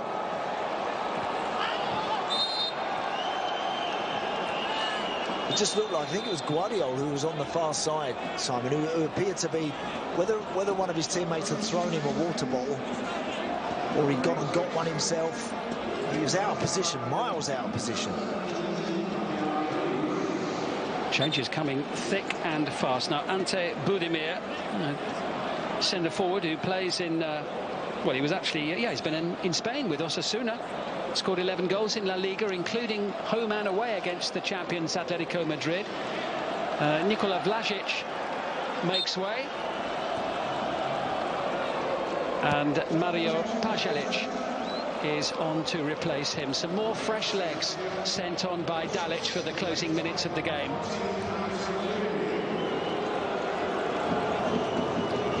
Yeah, it's time to throw everything they can at Spain, but it may be a bit too late. You know, Dalic may have been better served doing that a bit earlier than he has. He's chosen to do it now. Looks like I think the game's gone beyond them. That's Morata on the ground after the tussle with Vida.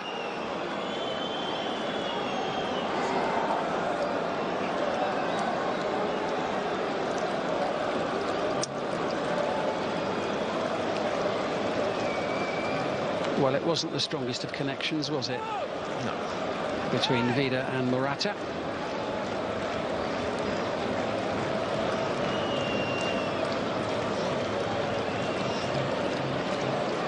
But Spain have the free kick and a chance to put more pressure on Croatia.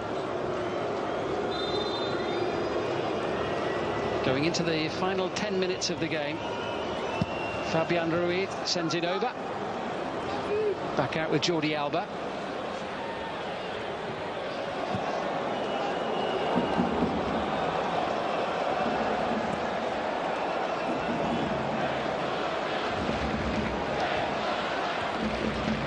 Modric. Cheletetsa.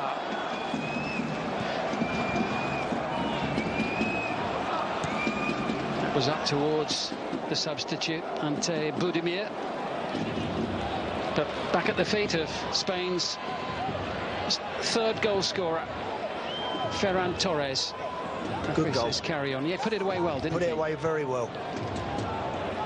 You know, you could see that situation was on, and he trusted his club teammate Laporte to find him with that big left foot. And once he got across the front of Guardiola, he was always favourite, but it's vitally important to tuck it away and secure the game. And Spain now, through this man, primarily through Busquets, can just keep that ball. Well, they're very much worth the lead that they've got, aren't they, Spain, in this match? Yeah, you knew he'd give the ball away then, didn't you, after you just said that? Yeah. They've been the better team. They've been much the better team. I think when I look at Modric today, it looks like I think he's playing like he's playing with a group of players that he knows aren't quite there. They don't quite have enough. They didn't look like they had enough at the top of the field, did they? Pasalic with the initial layoff.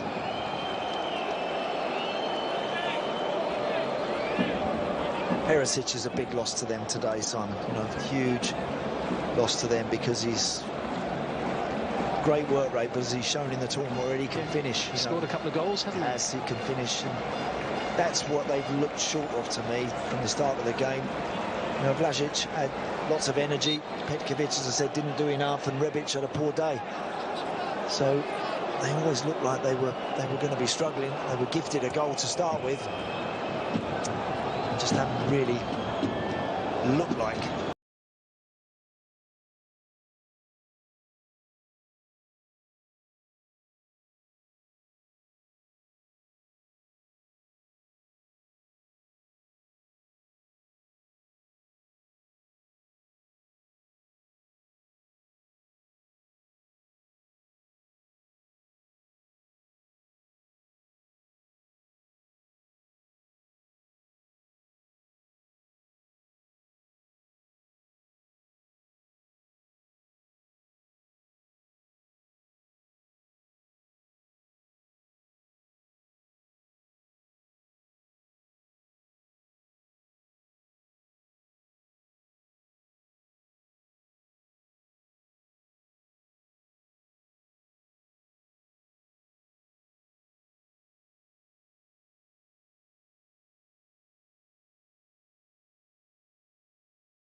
scoring since.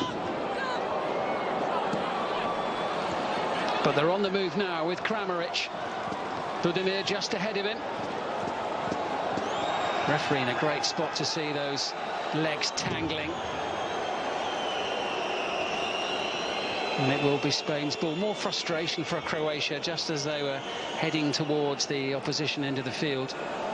See, look, the referee's having a word with Laporte because he did that, look. What a ball. What a fantastic ball. And I just wonder whether everybody was set. I don't think they were, you know. Now, that's not Laporte's fault. He can see the situation. He took the opportunity and the refs let it go. Yellow card there for De Cheleta-Sar for his challenge on Alvaro Morata.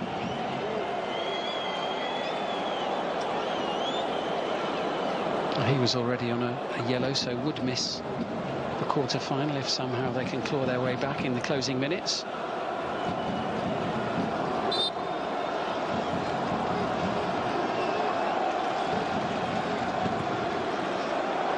Busquets, what a lovely ball forward.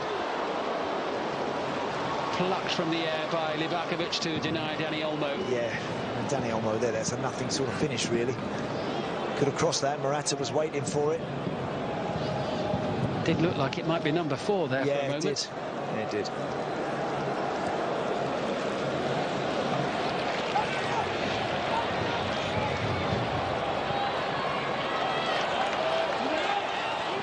Budimir. It was